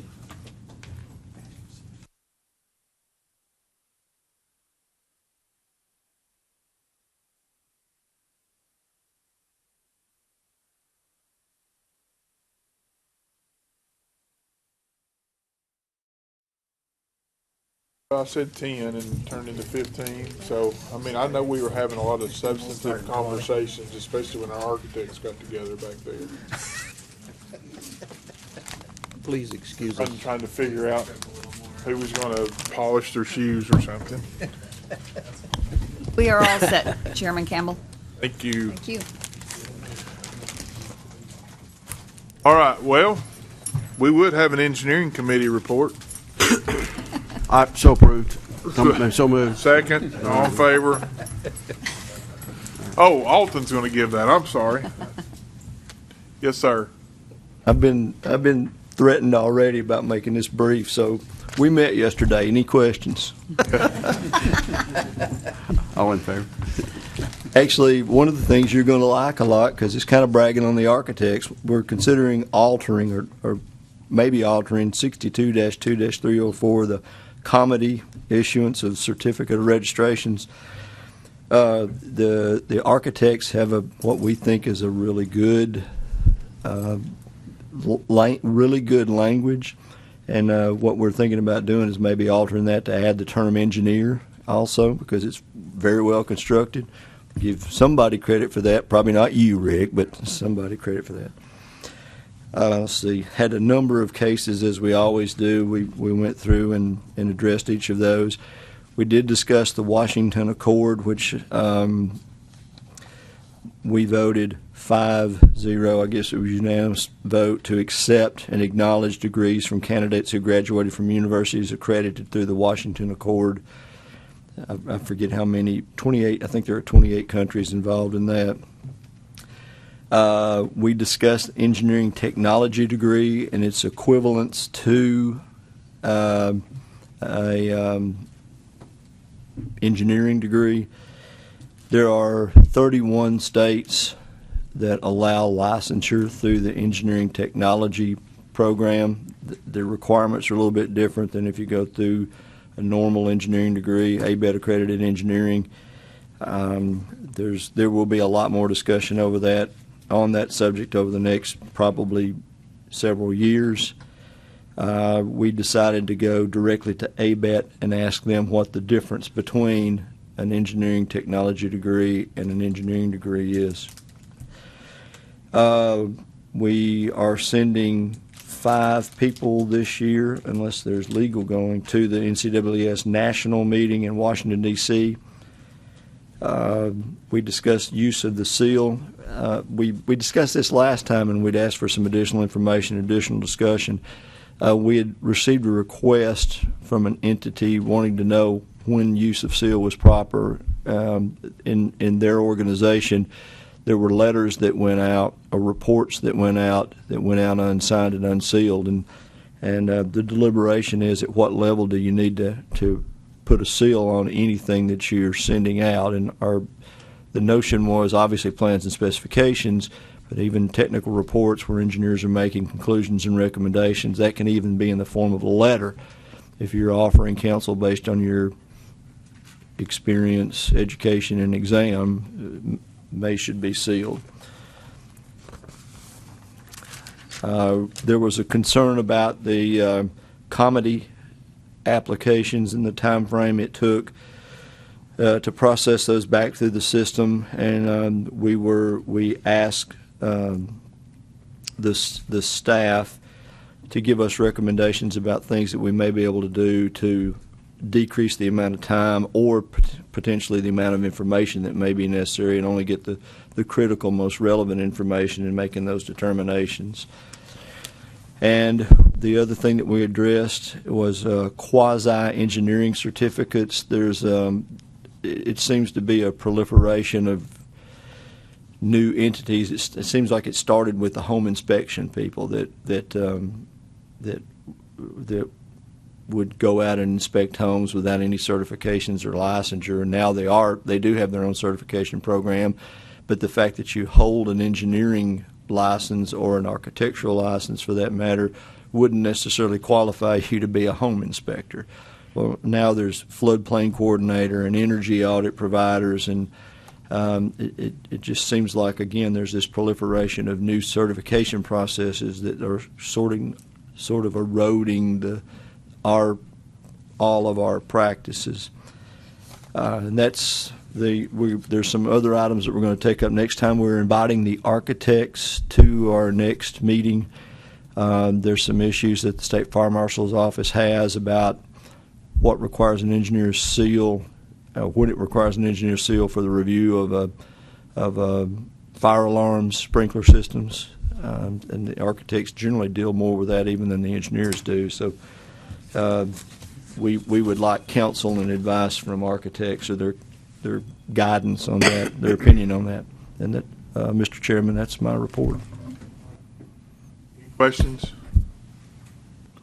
I will make one just quick thing on the engineering seal. Part of the question on that, and Alton, is there are things that are exempt, 3-story structure, 5,000 square feet, that don't require seal, and that was kind of how this question went. If you're a registered engineer or a registered architect, and you do something that's in a 3-story building or 5,000 square feet, you still need to seal your drawing. And we had some debate on that. Opinion from legal is that it's not required, even if you're registered and it's exempt, that you don't. I think we're trying to get a little bit more information too from some of our liability carriers and see if there's anything else. But there's probably some other issues that we need to look at along those lines, but we had a pretty good discussion on that. So, yes, sir, Mr. Thompson. The question is the less than 5,000 square feet. That's if it's on its own, not in a multi-story building that accommodates a whole lot more square footage. If there's an exemption for less than 5,000 square feet, or 3 stories in stories in height, height, yeah. or Yeah. public A utilities. barn that's not for human occupancy. Yeah. There's those number of exemptions.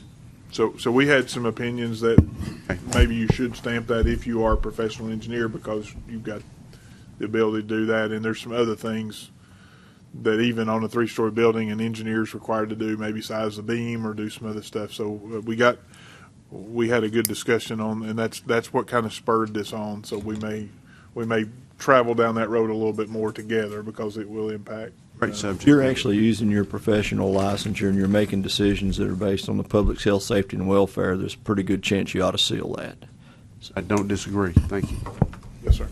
I agree with what you just said, Alton. And even if you design a building that's, say, less than 5,000 square feet, or it doesn't meet any of that threshold, the level of care doesn't change. And that's what a lot of people seem to not understand. Is, a contractor go, that's less than 5,000 square feet, so I don't have to do this, that, and the other. Well, that's not the case. Good. I mean, Sealed or not sealed. Yeah, I think that's some of the discussion that we were talking about. Kathy? You had mentioned the fact that the State Fire Marshal's office had questions and whatnot, and that was another thing that was in our other business category of our minutes. Was I don't want us to lose the fact that we said that at some point we might want to make a law change. Apparently it's in the law. We discussed this last time, relative to use of the most current code adopted by the State Fire Marshal's office, as opposed to calling out a year of that particular manual. And I just want to make sure we don't lose that. Again, that's old business, but I don't see, and so if that's being talked about, let's try to capture that and keep it current. Because I think the deadline for submittals is now, right, for the law.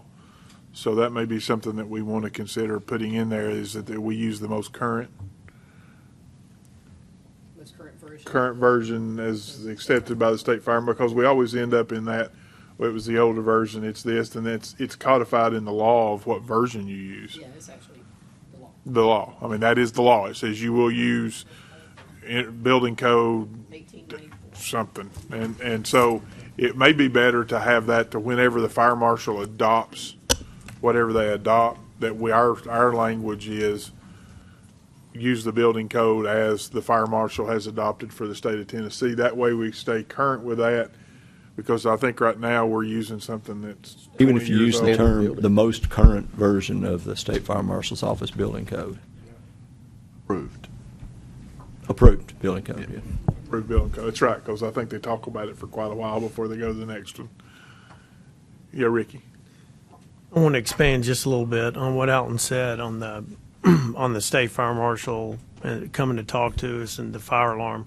Right now, there's a standard of care written for building sprinkler systems that this board put together in the 90s, is what I remember. So that you can't, as an architect, you can't have a consultant that just lists buildings shall be sprinklered to meet code, period. There's a standard of care of how much you have to have on the drawings.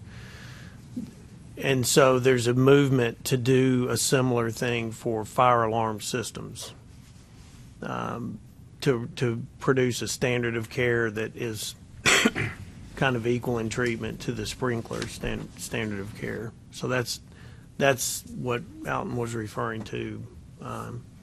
That's kind Right. And again, Just formally, I guess we're inviting the architects and anybody else that wants to attend, obviously, to the next engineers committee meeting. We'll try to make it last on the agenda, but somebody from the State Fire Marshal's office will be there presenting the information, and it could be germane to your practice also. So, Roxana, just formally, if we do that and we invite the State Fire Marshal's office, let's put that last on our agenda. That way they don't have to be there and sit through the whole thing. Absolutely.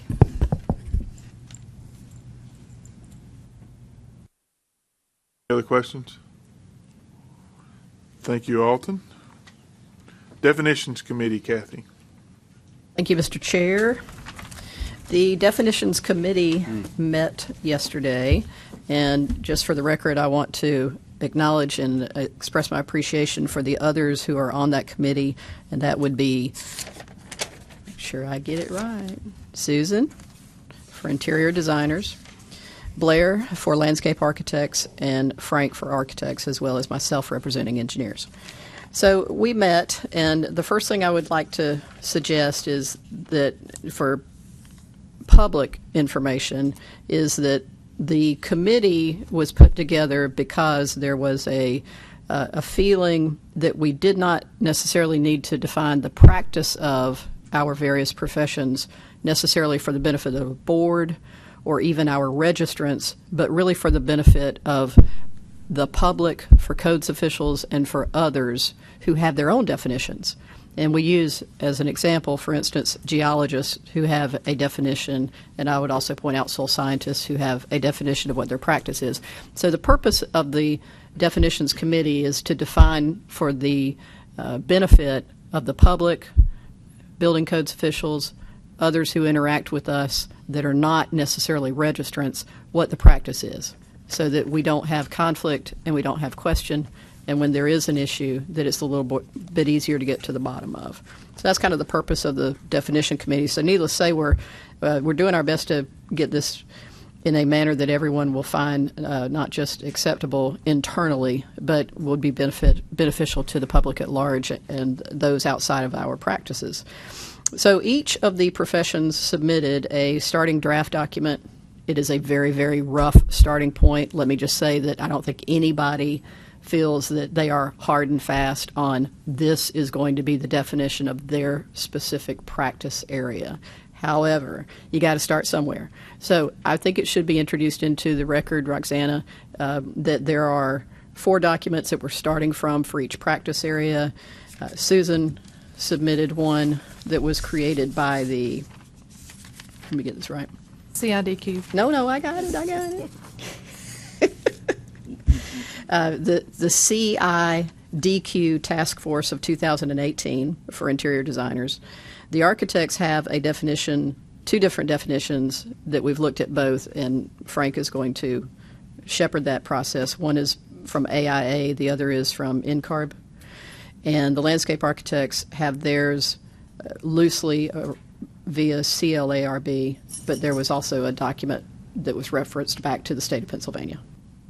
The engineers is a document that came out of a compilation by NSPE of every state in the union and what they do, and I chose, for starting purposes of conversation, the laws that are, or the rules that are in place and define the practice of engineering in the states of Florida and Texas, and then we will go from there.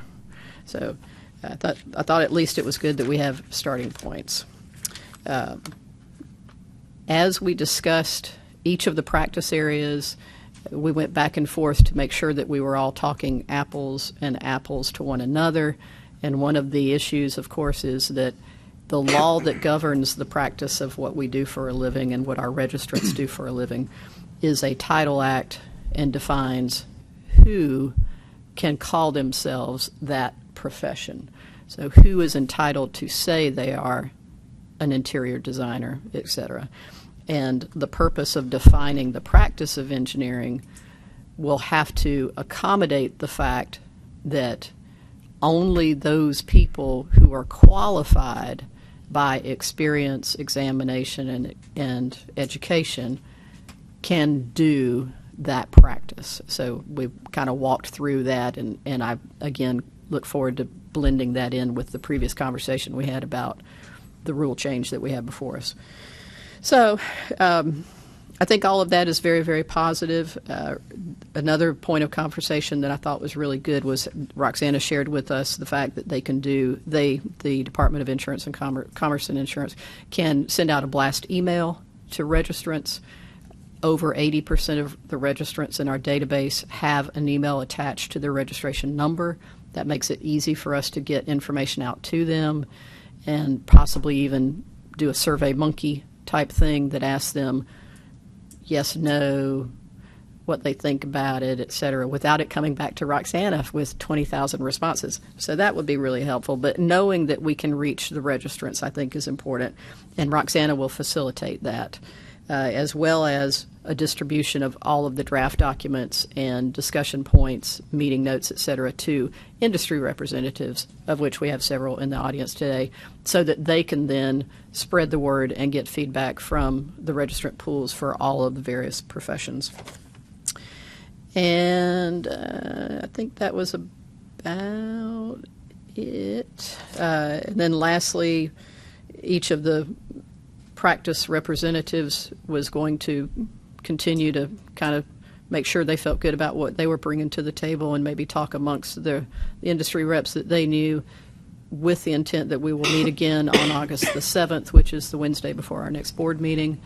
And the engineers will be working to see if we can take what we have as a very, very, very broad definition at this point and start bringing it in and making it more succinct and relative to our daily activities. And that's all I have. Very good. Questions? Unless any of my committee members want to add anything. Comments? So I set in on this. It's a good start. I think we got a long way to go because there are a lot of pieces and parts that are moving around on that. And but I believe the committee's fully engaged and moving in that direction. So thank you, Kathy, and thanks everybody on the committee for doing that. General discussion. QBS update on the website. Thank you.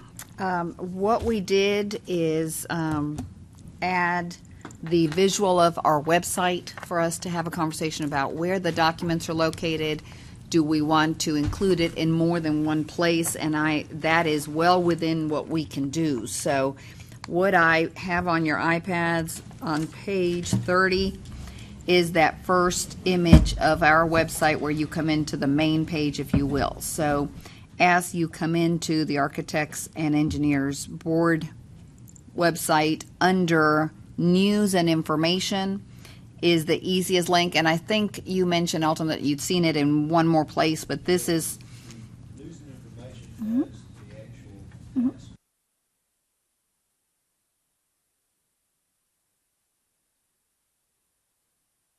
And go to Consumer's Guide to the Design Professions. It's got a little two-paragraph blurb about it. Yeah. But again, my sort of issue with that is because QBS is such a prominent component, and because I think it merits a lot more significance and importance than being where you have to go drill down into subsets to find it, I would recommend that it be placed on the main tab on the home page as an independent component. So on page 30, on the left side, below Architects and Engineers, this page is actually identical to every program. However, I think our web developer can do something indenting one of the areas. So if you look at it, we have frequently asked questions, just like every program does. News and Information, and that drills down and has QBS in it. You're not talking at that level. I don't know that here I can add a tab to the left. Can you find out? I can, but I'm almost sure I can't because it does match the others, which is why I wanted you to see the next tab. It does live in the News and Information. Now, under the purpose of Architects and Engineers on the right, if you look at that page, we could add something there to the right if I can't on the left-hand tabs. Does that make sense? What my preference Yes. would be either on the top bar, have a pull-down feature, or under Architects and Engineers with frequently asked questions all the way down through Consumer Resources, have it added there. Have it where it's prominent. Anybody that can visit our website could easily find it and see it and not have to do a bunch of drill downs, multiple drill downs, to sort of innocuous locations to find it. I'm pretty sure I have the answer, but Okay. yeah, I get you. So look on the right-hand side of that first image. If you Google Architects and Engineers Tennessee, this is what it would look like. Right. If we can't alter the left side and add you know, because the chunks are very big. The board meetings are there. Laws and rules, consumer are big chunks. If we can't add an extra chunk to the left, because it would impact everybody having a QBS tab, and there's 29 other programs. On the right-hand side, you've got purpose, mission. Could it be anywhere there to link to the document? This is our first page, yes. If it's on that first That's what you page want. somewhere, Okay. that would be, I think that'd be okay. This is me speaking. I'd certainly yield the floor and have anybody else express their opinion on that. Frank, you were next, I believe. Yeah, actually, I've got something that's a little strange, but on page 31, and I've gone to these links down here, but if you'll look at the bottom link, it says 12/6/18 TLM qualification base. The name of my firm is TLM Associates. This should be TML, Tennessee Municipal League. And I don't want somebody that goes to this site thinks TLM wrote this did this red line. And I guess the other question people have is, why is this still red line? So because the answer that I was given, because I know that I believe Ashley asked for only the final document to show, is because this board was entrusted with making sure that the different groups came together and worked on this and developed a final product. The work product that you all worked on are still shown here to reflect the different progress. So it's clearly not the final product, but that's the reason they haven't been removed. They are the work in progress that you went through. I'm sorry for interrupting, but I know Ricky. Well, the only response I would have is, we know that, but the general person checking to see what QBS is going to look at it and think something's not finished. I mean, we know what that means, but the general public, I don't think, would. So remove the bottom two links is still our preference, correct? Okay. Vicky? We'll come back. A question about having QBS appear on the homepage. On the right-hand side, Roxana, there are those two kind of buttons, apply, renew license, and verify license above purpose and mission. Then I'm assuming you can hit those. Those take you literally to our online system. Can you create a third button there you cannot? This is the identical, that is identical for 29 programs. So Okay. you'd have our appraisers wondering what in the world QBS is. But that's a very good question, yes. Alton? I'm assuming, is there some regulation or rule that requires that everybody be uniform on their websites, that you can't alter the format at all? Not a rule, it's a development of a website so that the state agencies follow some type of visual flow that I'm Do they sure somebody all- that specializes in visual colors and whatever has developed it. Do they all all 29 have to be exactly the same? So I believe the left-hand side of the front page is the same for all of them. Then they all vary immensely, just like ours does. If you click on news and information, we've got some reports, some links. Others have links to organizations. If you click on meetings and information, the video, so each of those vary immensely. But this first page is where it's the only consistency. That's where you come in. And it's required to be consistent. You It's can't how the deviate. developer made the website within the state of Tennessee. And I'll ask if anything else can be done to this first. Yeah. Just for clarification, just so I understand what you just said before in answer to Ricky's question, was you're going to take the bottom two, 12-6-18 TDCI, so on, and 12-6-18, what should be TML qualification. Those are coming off? I'm going to request that those be deleted as the full board wants them to and just have the final version. The recommendation had been to leave them from administration because it's what was worked on. It was a work product that we were entrusted with coordinating the meetings and doing. But if it's still confusing, yeah, because those are within our page, deeper down. So it would just leave the one document.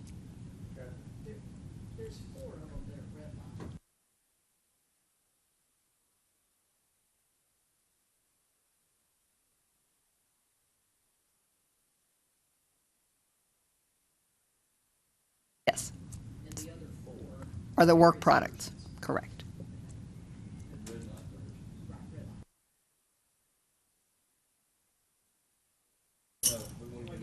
We just wanna Everything have but the final. one thing on the Final. webpage. The thing that's current. Right, correct. Unless there is a reason.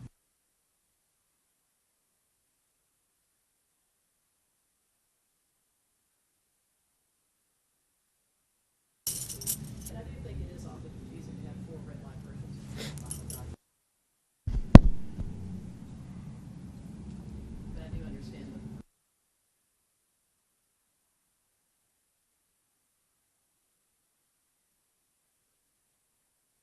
Yes. Yes.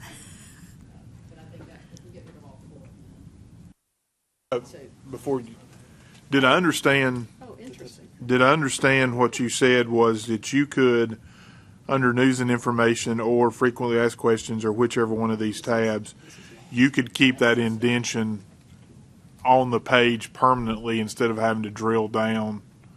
No, you have to drill down. I think you have to drill down. The other option. I'll was find for out the- if I can add anything permanent within it. I see your Well, the only thing I'm saying is when you click on news and Yes. information, You see QBS right now, if they could just keep that the way it's shown right here, and it is. that's what I'm saying, but Yeah. you don't have to click on anything. No. It would just be indented, which doesn't change the form of the website. It's just what you show on that website. You show the indentions for that particular one. If you could just keep it up there where the words QBS were under one of those tabs, even if we're an indented tab, that makes it much, much, much, much easier to go find, because all you got to do is click on that one button and you're there. Even if it's an indented button, you get to go find it. The way it is, I agree with you. I looked for, I thought, well, it's going to be under FAQs. It wasn't. Then I went and looked under somewhere else, and it wasn't. And I thought, well, crap, it's under laws and rules, and it wasn't. Was not, whatever. So I kept trying to find it. And if we just, I mean, we've spent quite a bit of time and effort on that. It seems like it would be something that we would want to highlight. And over time, hopefully the need to continue to highlight it becomes less and less as we continue to educate people on what QBS is. So. And if the other option is to add it over on the right side instead of the left side, as long as it's featured and prominently featured where it's displayed where everybody can see it and know it, I think that would be acceptable also.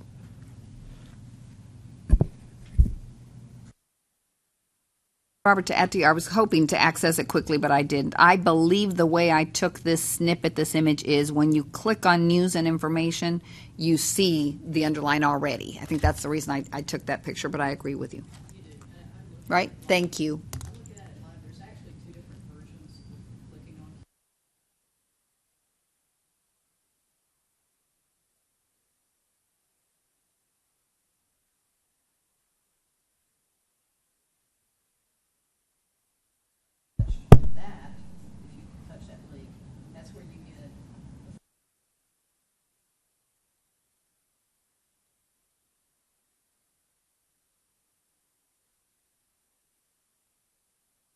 Yes. So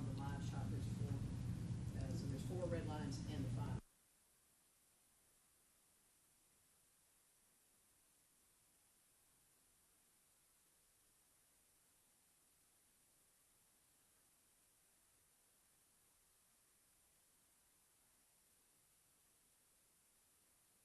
Excuse me, Kathy, I'm having a hard time hearing you over here. Can you speak into the microphone? Thank you.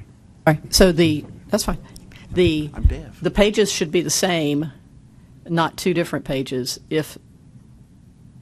Since people are having to find it, so the indented page is one thing, which has the Sharon Rollins PowerPoint presentation final version, and the top tab for news and information, of which there are 4 choices, and QBS is one of them, does not have the Sharon Rollins final document. It doesn't on mine. I'm looking at it.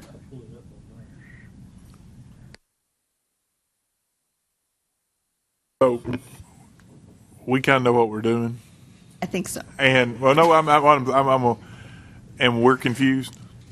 And so somebody in some area of Tennessee that may not know exactly what we're trying to do may be even more confused. And I think our goal is to streamline this to where it's easily accessible. And as we're discussing it with people, we're not going through 4 different pages on the website going, oh, no, that's not the right one. It's this one. No, it's not this one. It's this one. That makes that conversation a little easier to have when it looks like we have our ducks in a row. So I think our goal is to educate our registrants. Our goal is to educate people that procure engineering and architectural and professional services that we regulate, and this makes that objective a little bit more difficult when we're flipping through different tabs and things on our website and not coming up with the same answer top and bottom. So let's get our good folks in IT to try to sharpen their pencil a little bit on this. And the last 2 items are the emails we've gotten back regarding, Sharon's one of them, having posted the final guide on their website. We'll follow up with the other offices to make sure that everybody has the final version posted as well. That's good. You are so welcome. Thank you. I just wanted to know if there was, if I could ask a question about QBS that I've been asked, if we're through debating that, just before we close out. Sure, because we do have another QBS item, but go ahead. I mean, so we're on this QBS thing. Let's go ahead and keep that going. So yes, okay, sir. It's just a question that I was asked by a couple of different professionals.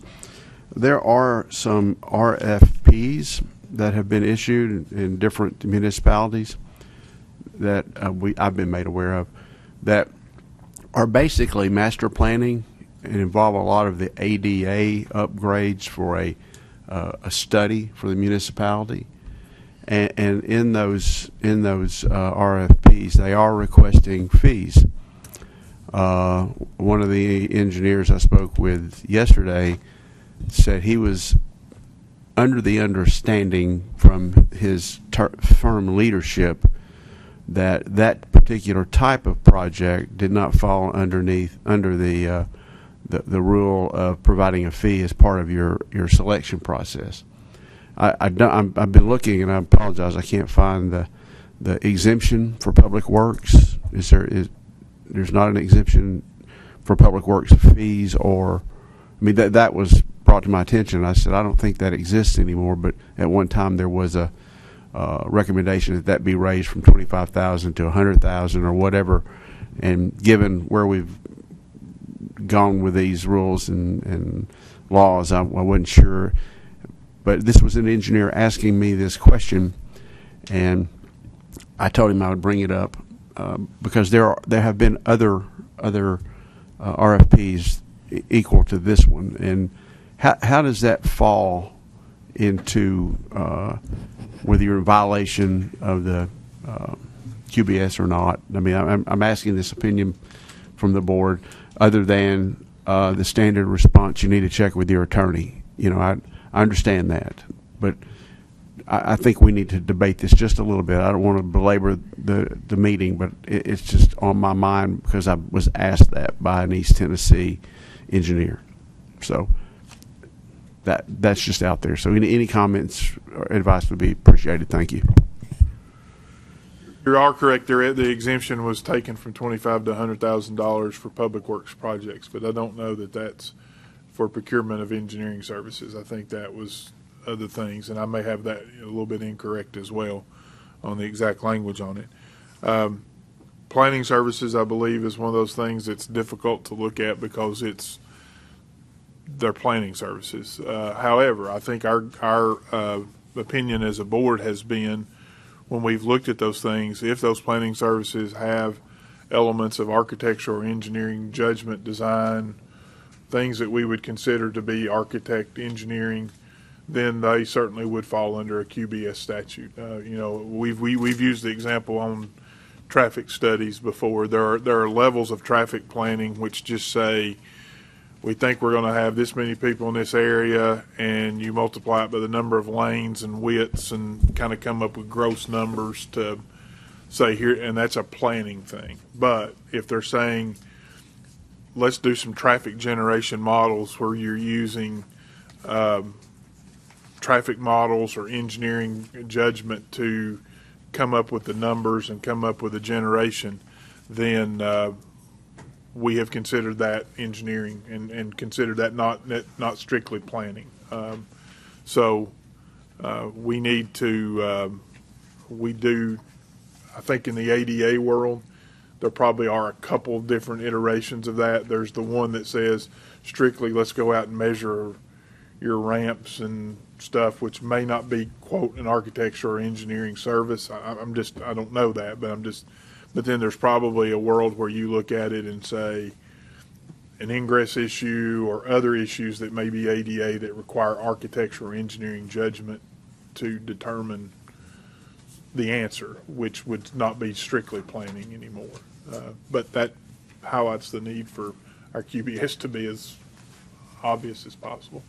One other issue on one of these is that part of that study, it's occurring at recreation facilities.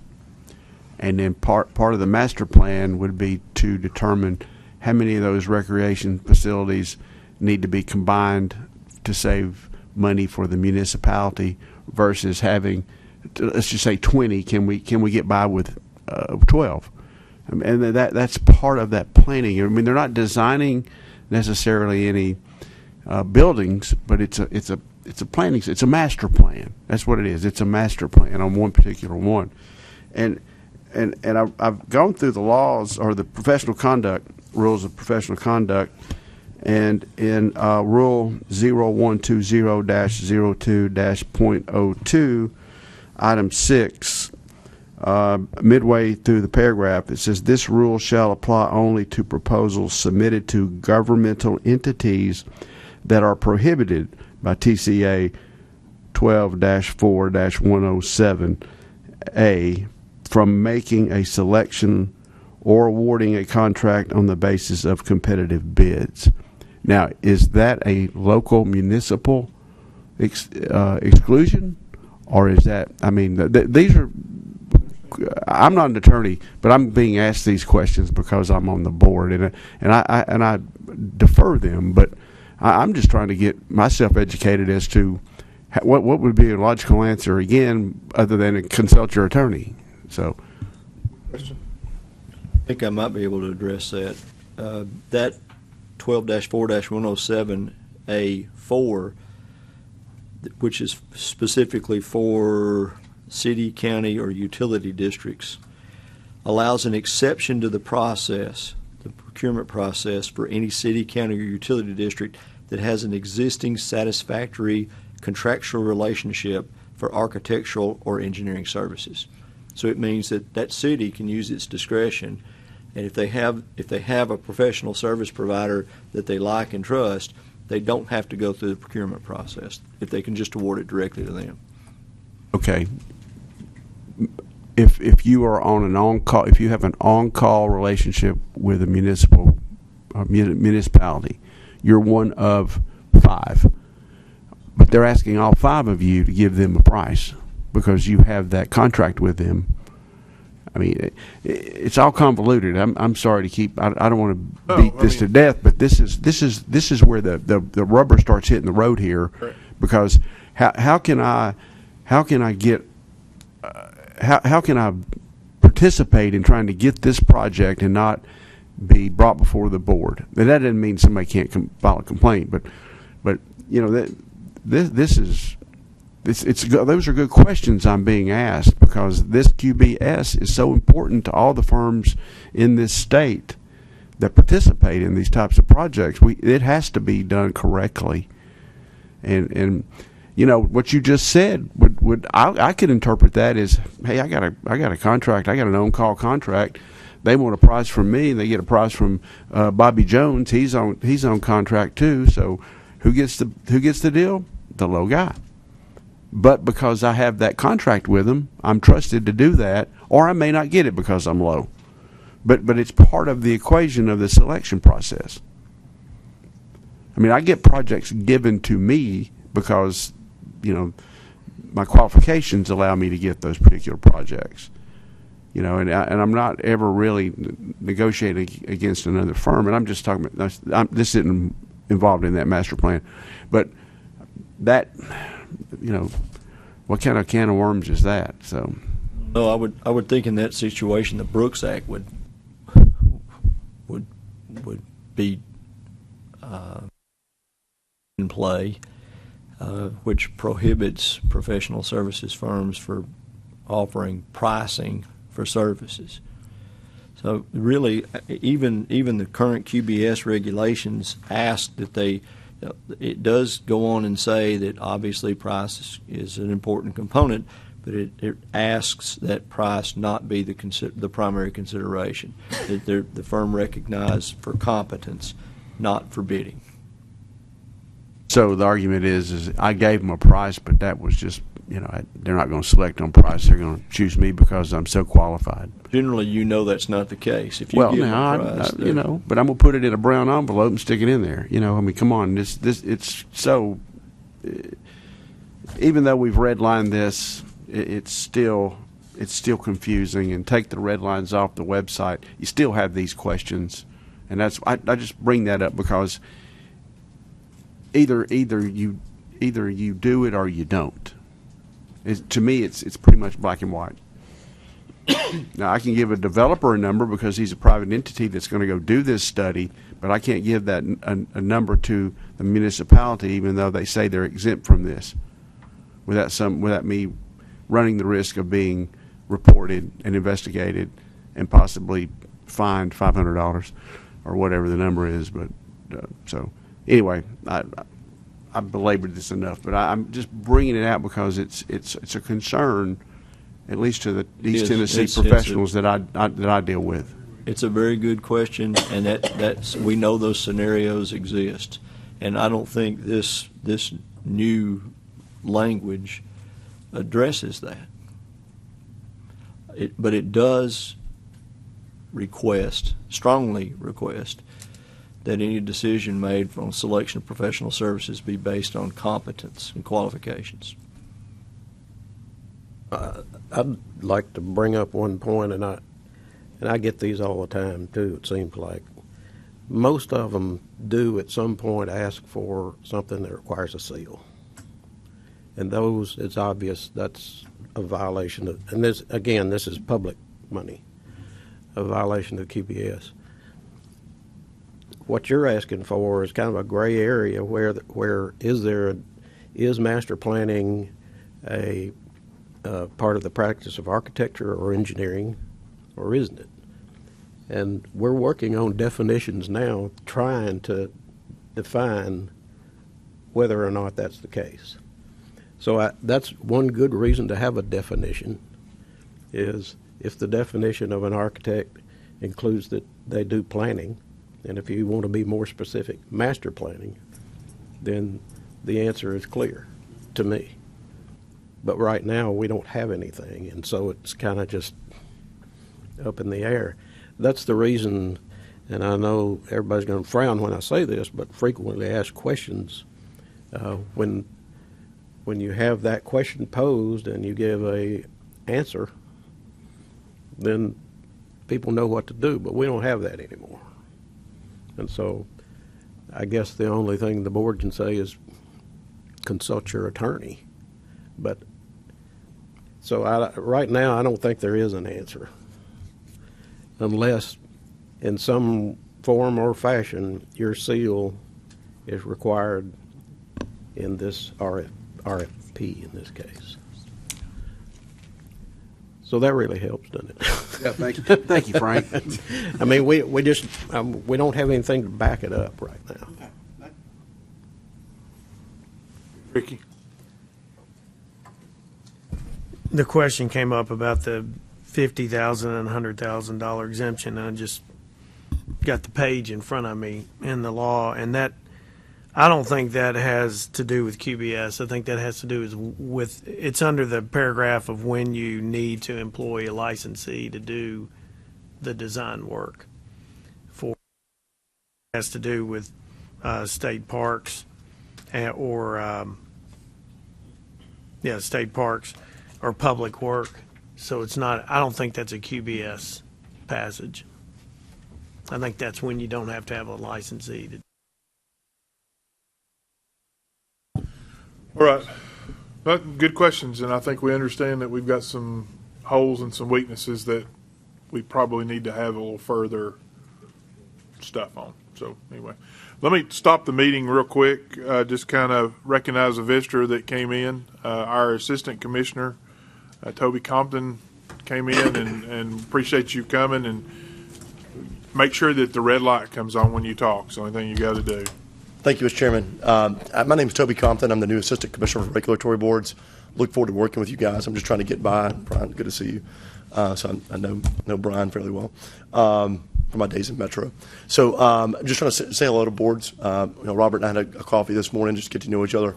Look forward to working with you guys, and if there's anything that I can do or lend a hand or talk about policy or whatever we need to do, we'll be happy to do that. I'm available. You got great hands with Roxana. She does a great job. I know. I've seen the way she works, and she really works really well with her boards and commissions. So you're in good hands there. I've been around for a little while doing different things. I've been in Metro here, and I've worked with the state before. I was Department of Economic and Community Development, and so those were all fun government experiences.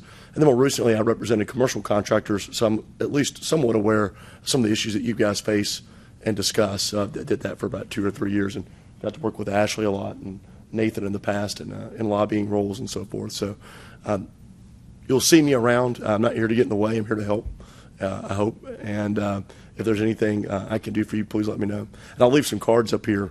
Any questions or concerns, or talk about, you want to talk about some definitions? Alton, did you have a question, or was that a follow-up? Yeah, about that. Okay. All right. Thank you all. There's some cards here if you need to contact me by email and stuff. Roxanne, of course, knows how to get me, or legal knows how to get me all the time. So feel free to reach out anytime. So, Obi, thank you. I didn't see you sitting by. I saw Brian. I didn't see you sitting there. So I know several people. Thanks for coming by and introducing yourself. We've got a great board. We try to, again, do what's right with the citizens of the state of Tennessee, and look forward to continue to work with the department over the next however long to get everything taken care of. I guess for those who don't know, Carter, who was in this role, is now the interim commissioner. So that's pretty good that we've got regulatory representation at the top. So thank you. Thank you very much. Thank you.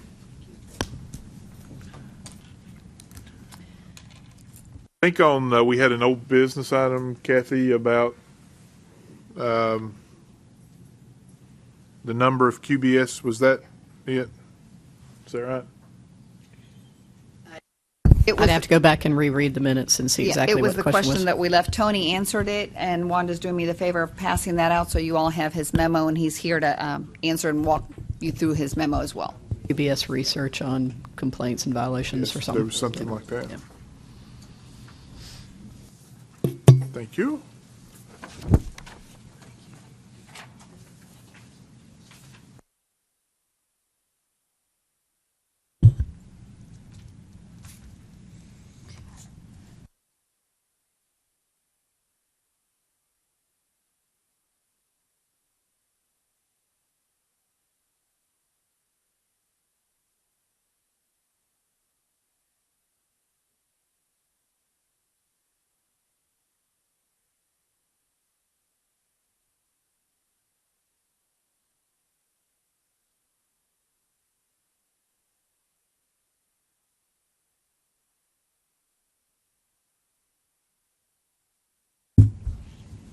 I want to ask a question that we don't know the answer to, but I'm going to ask it anyway.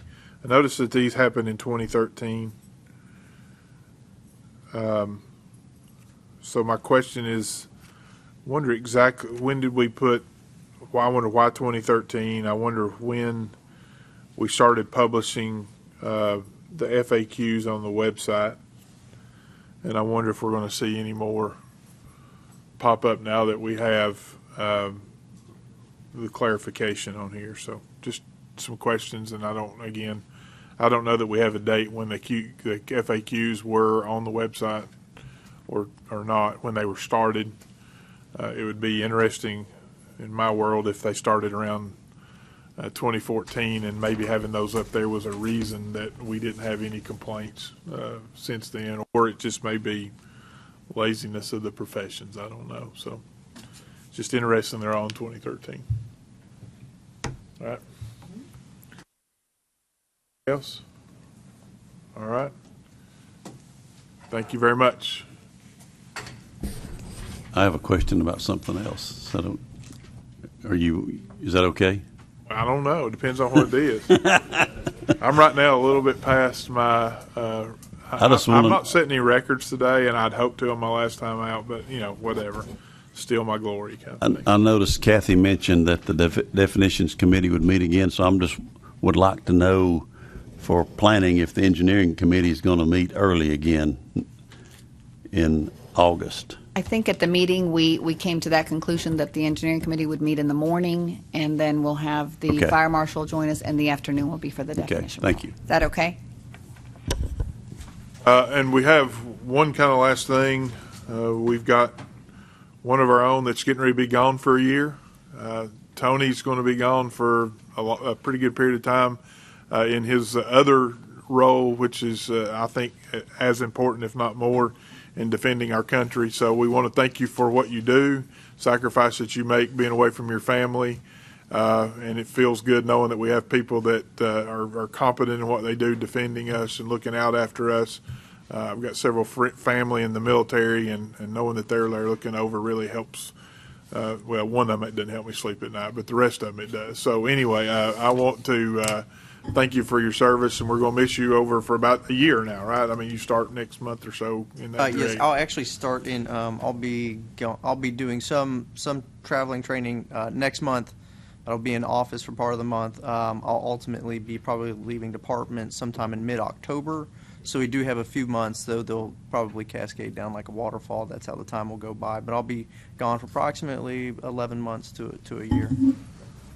I knew you were going to be in and out, so I didn't want to make sure that we got you here while you were at a meeting so that we could recognize you. And Thank you so for much. doing it. I do appreciate it. Thank you all. Thank you very much. All right. Anything else? Yes, Rick Thompson.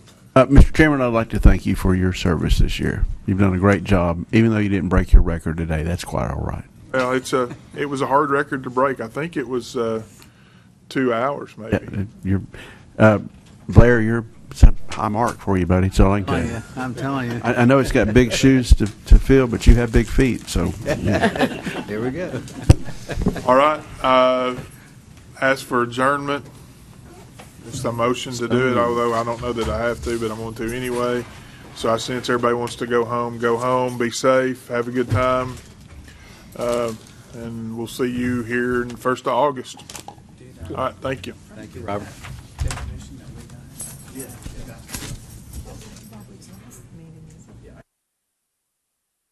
Robert, this is not your last meeting, right? Well, technically it is my, but if I don't, unless.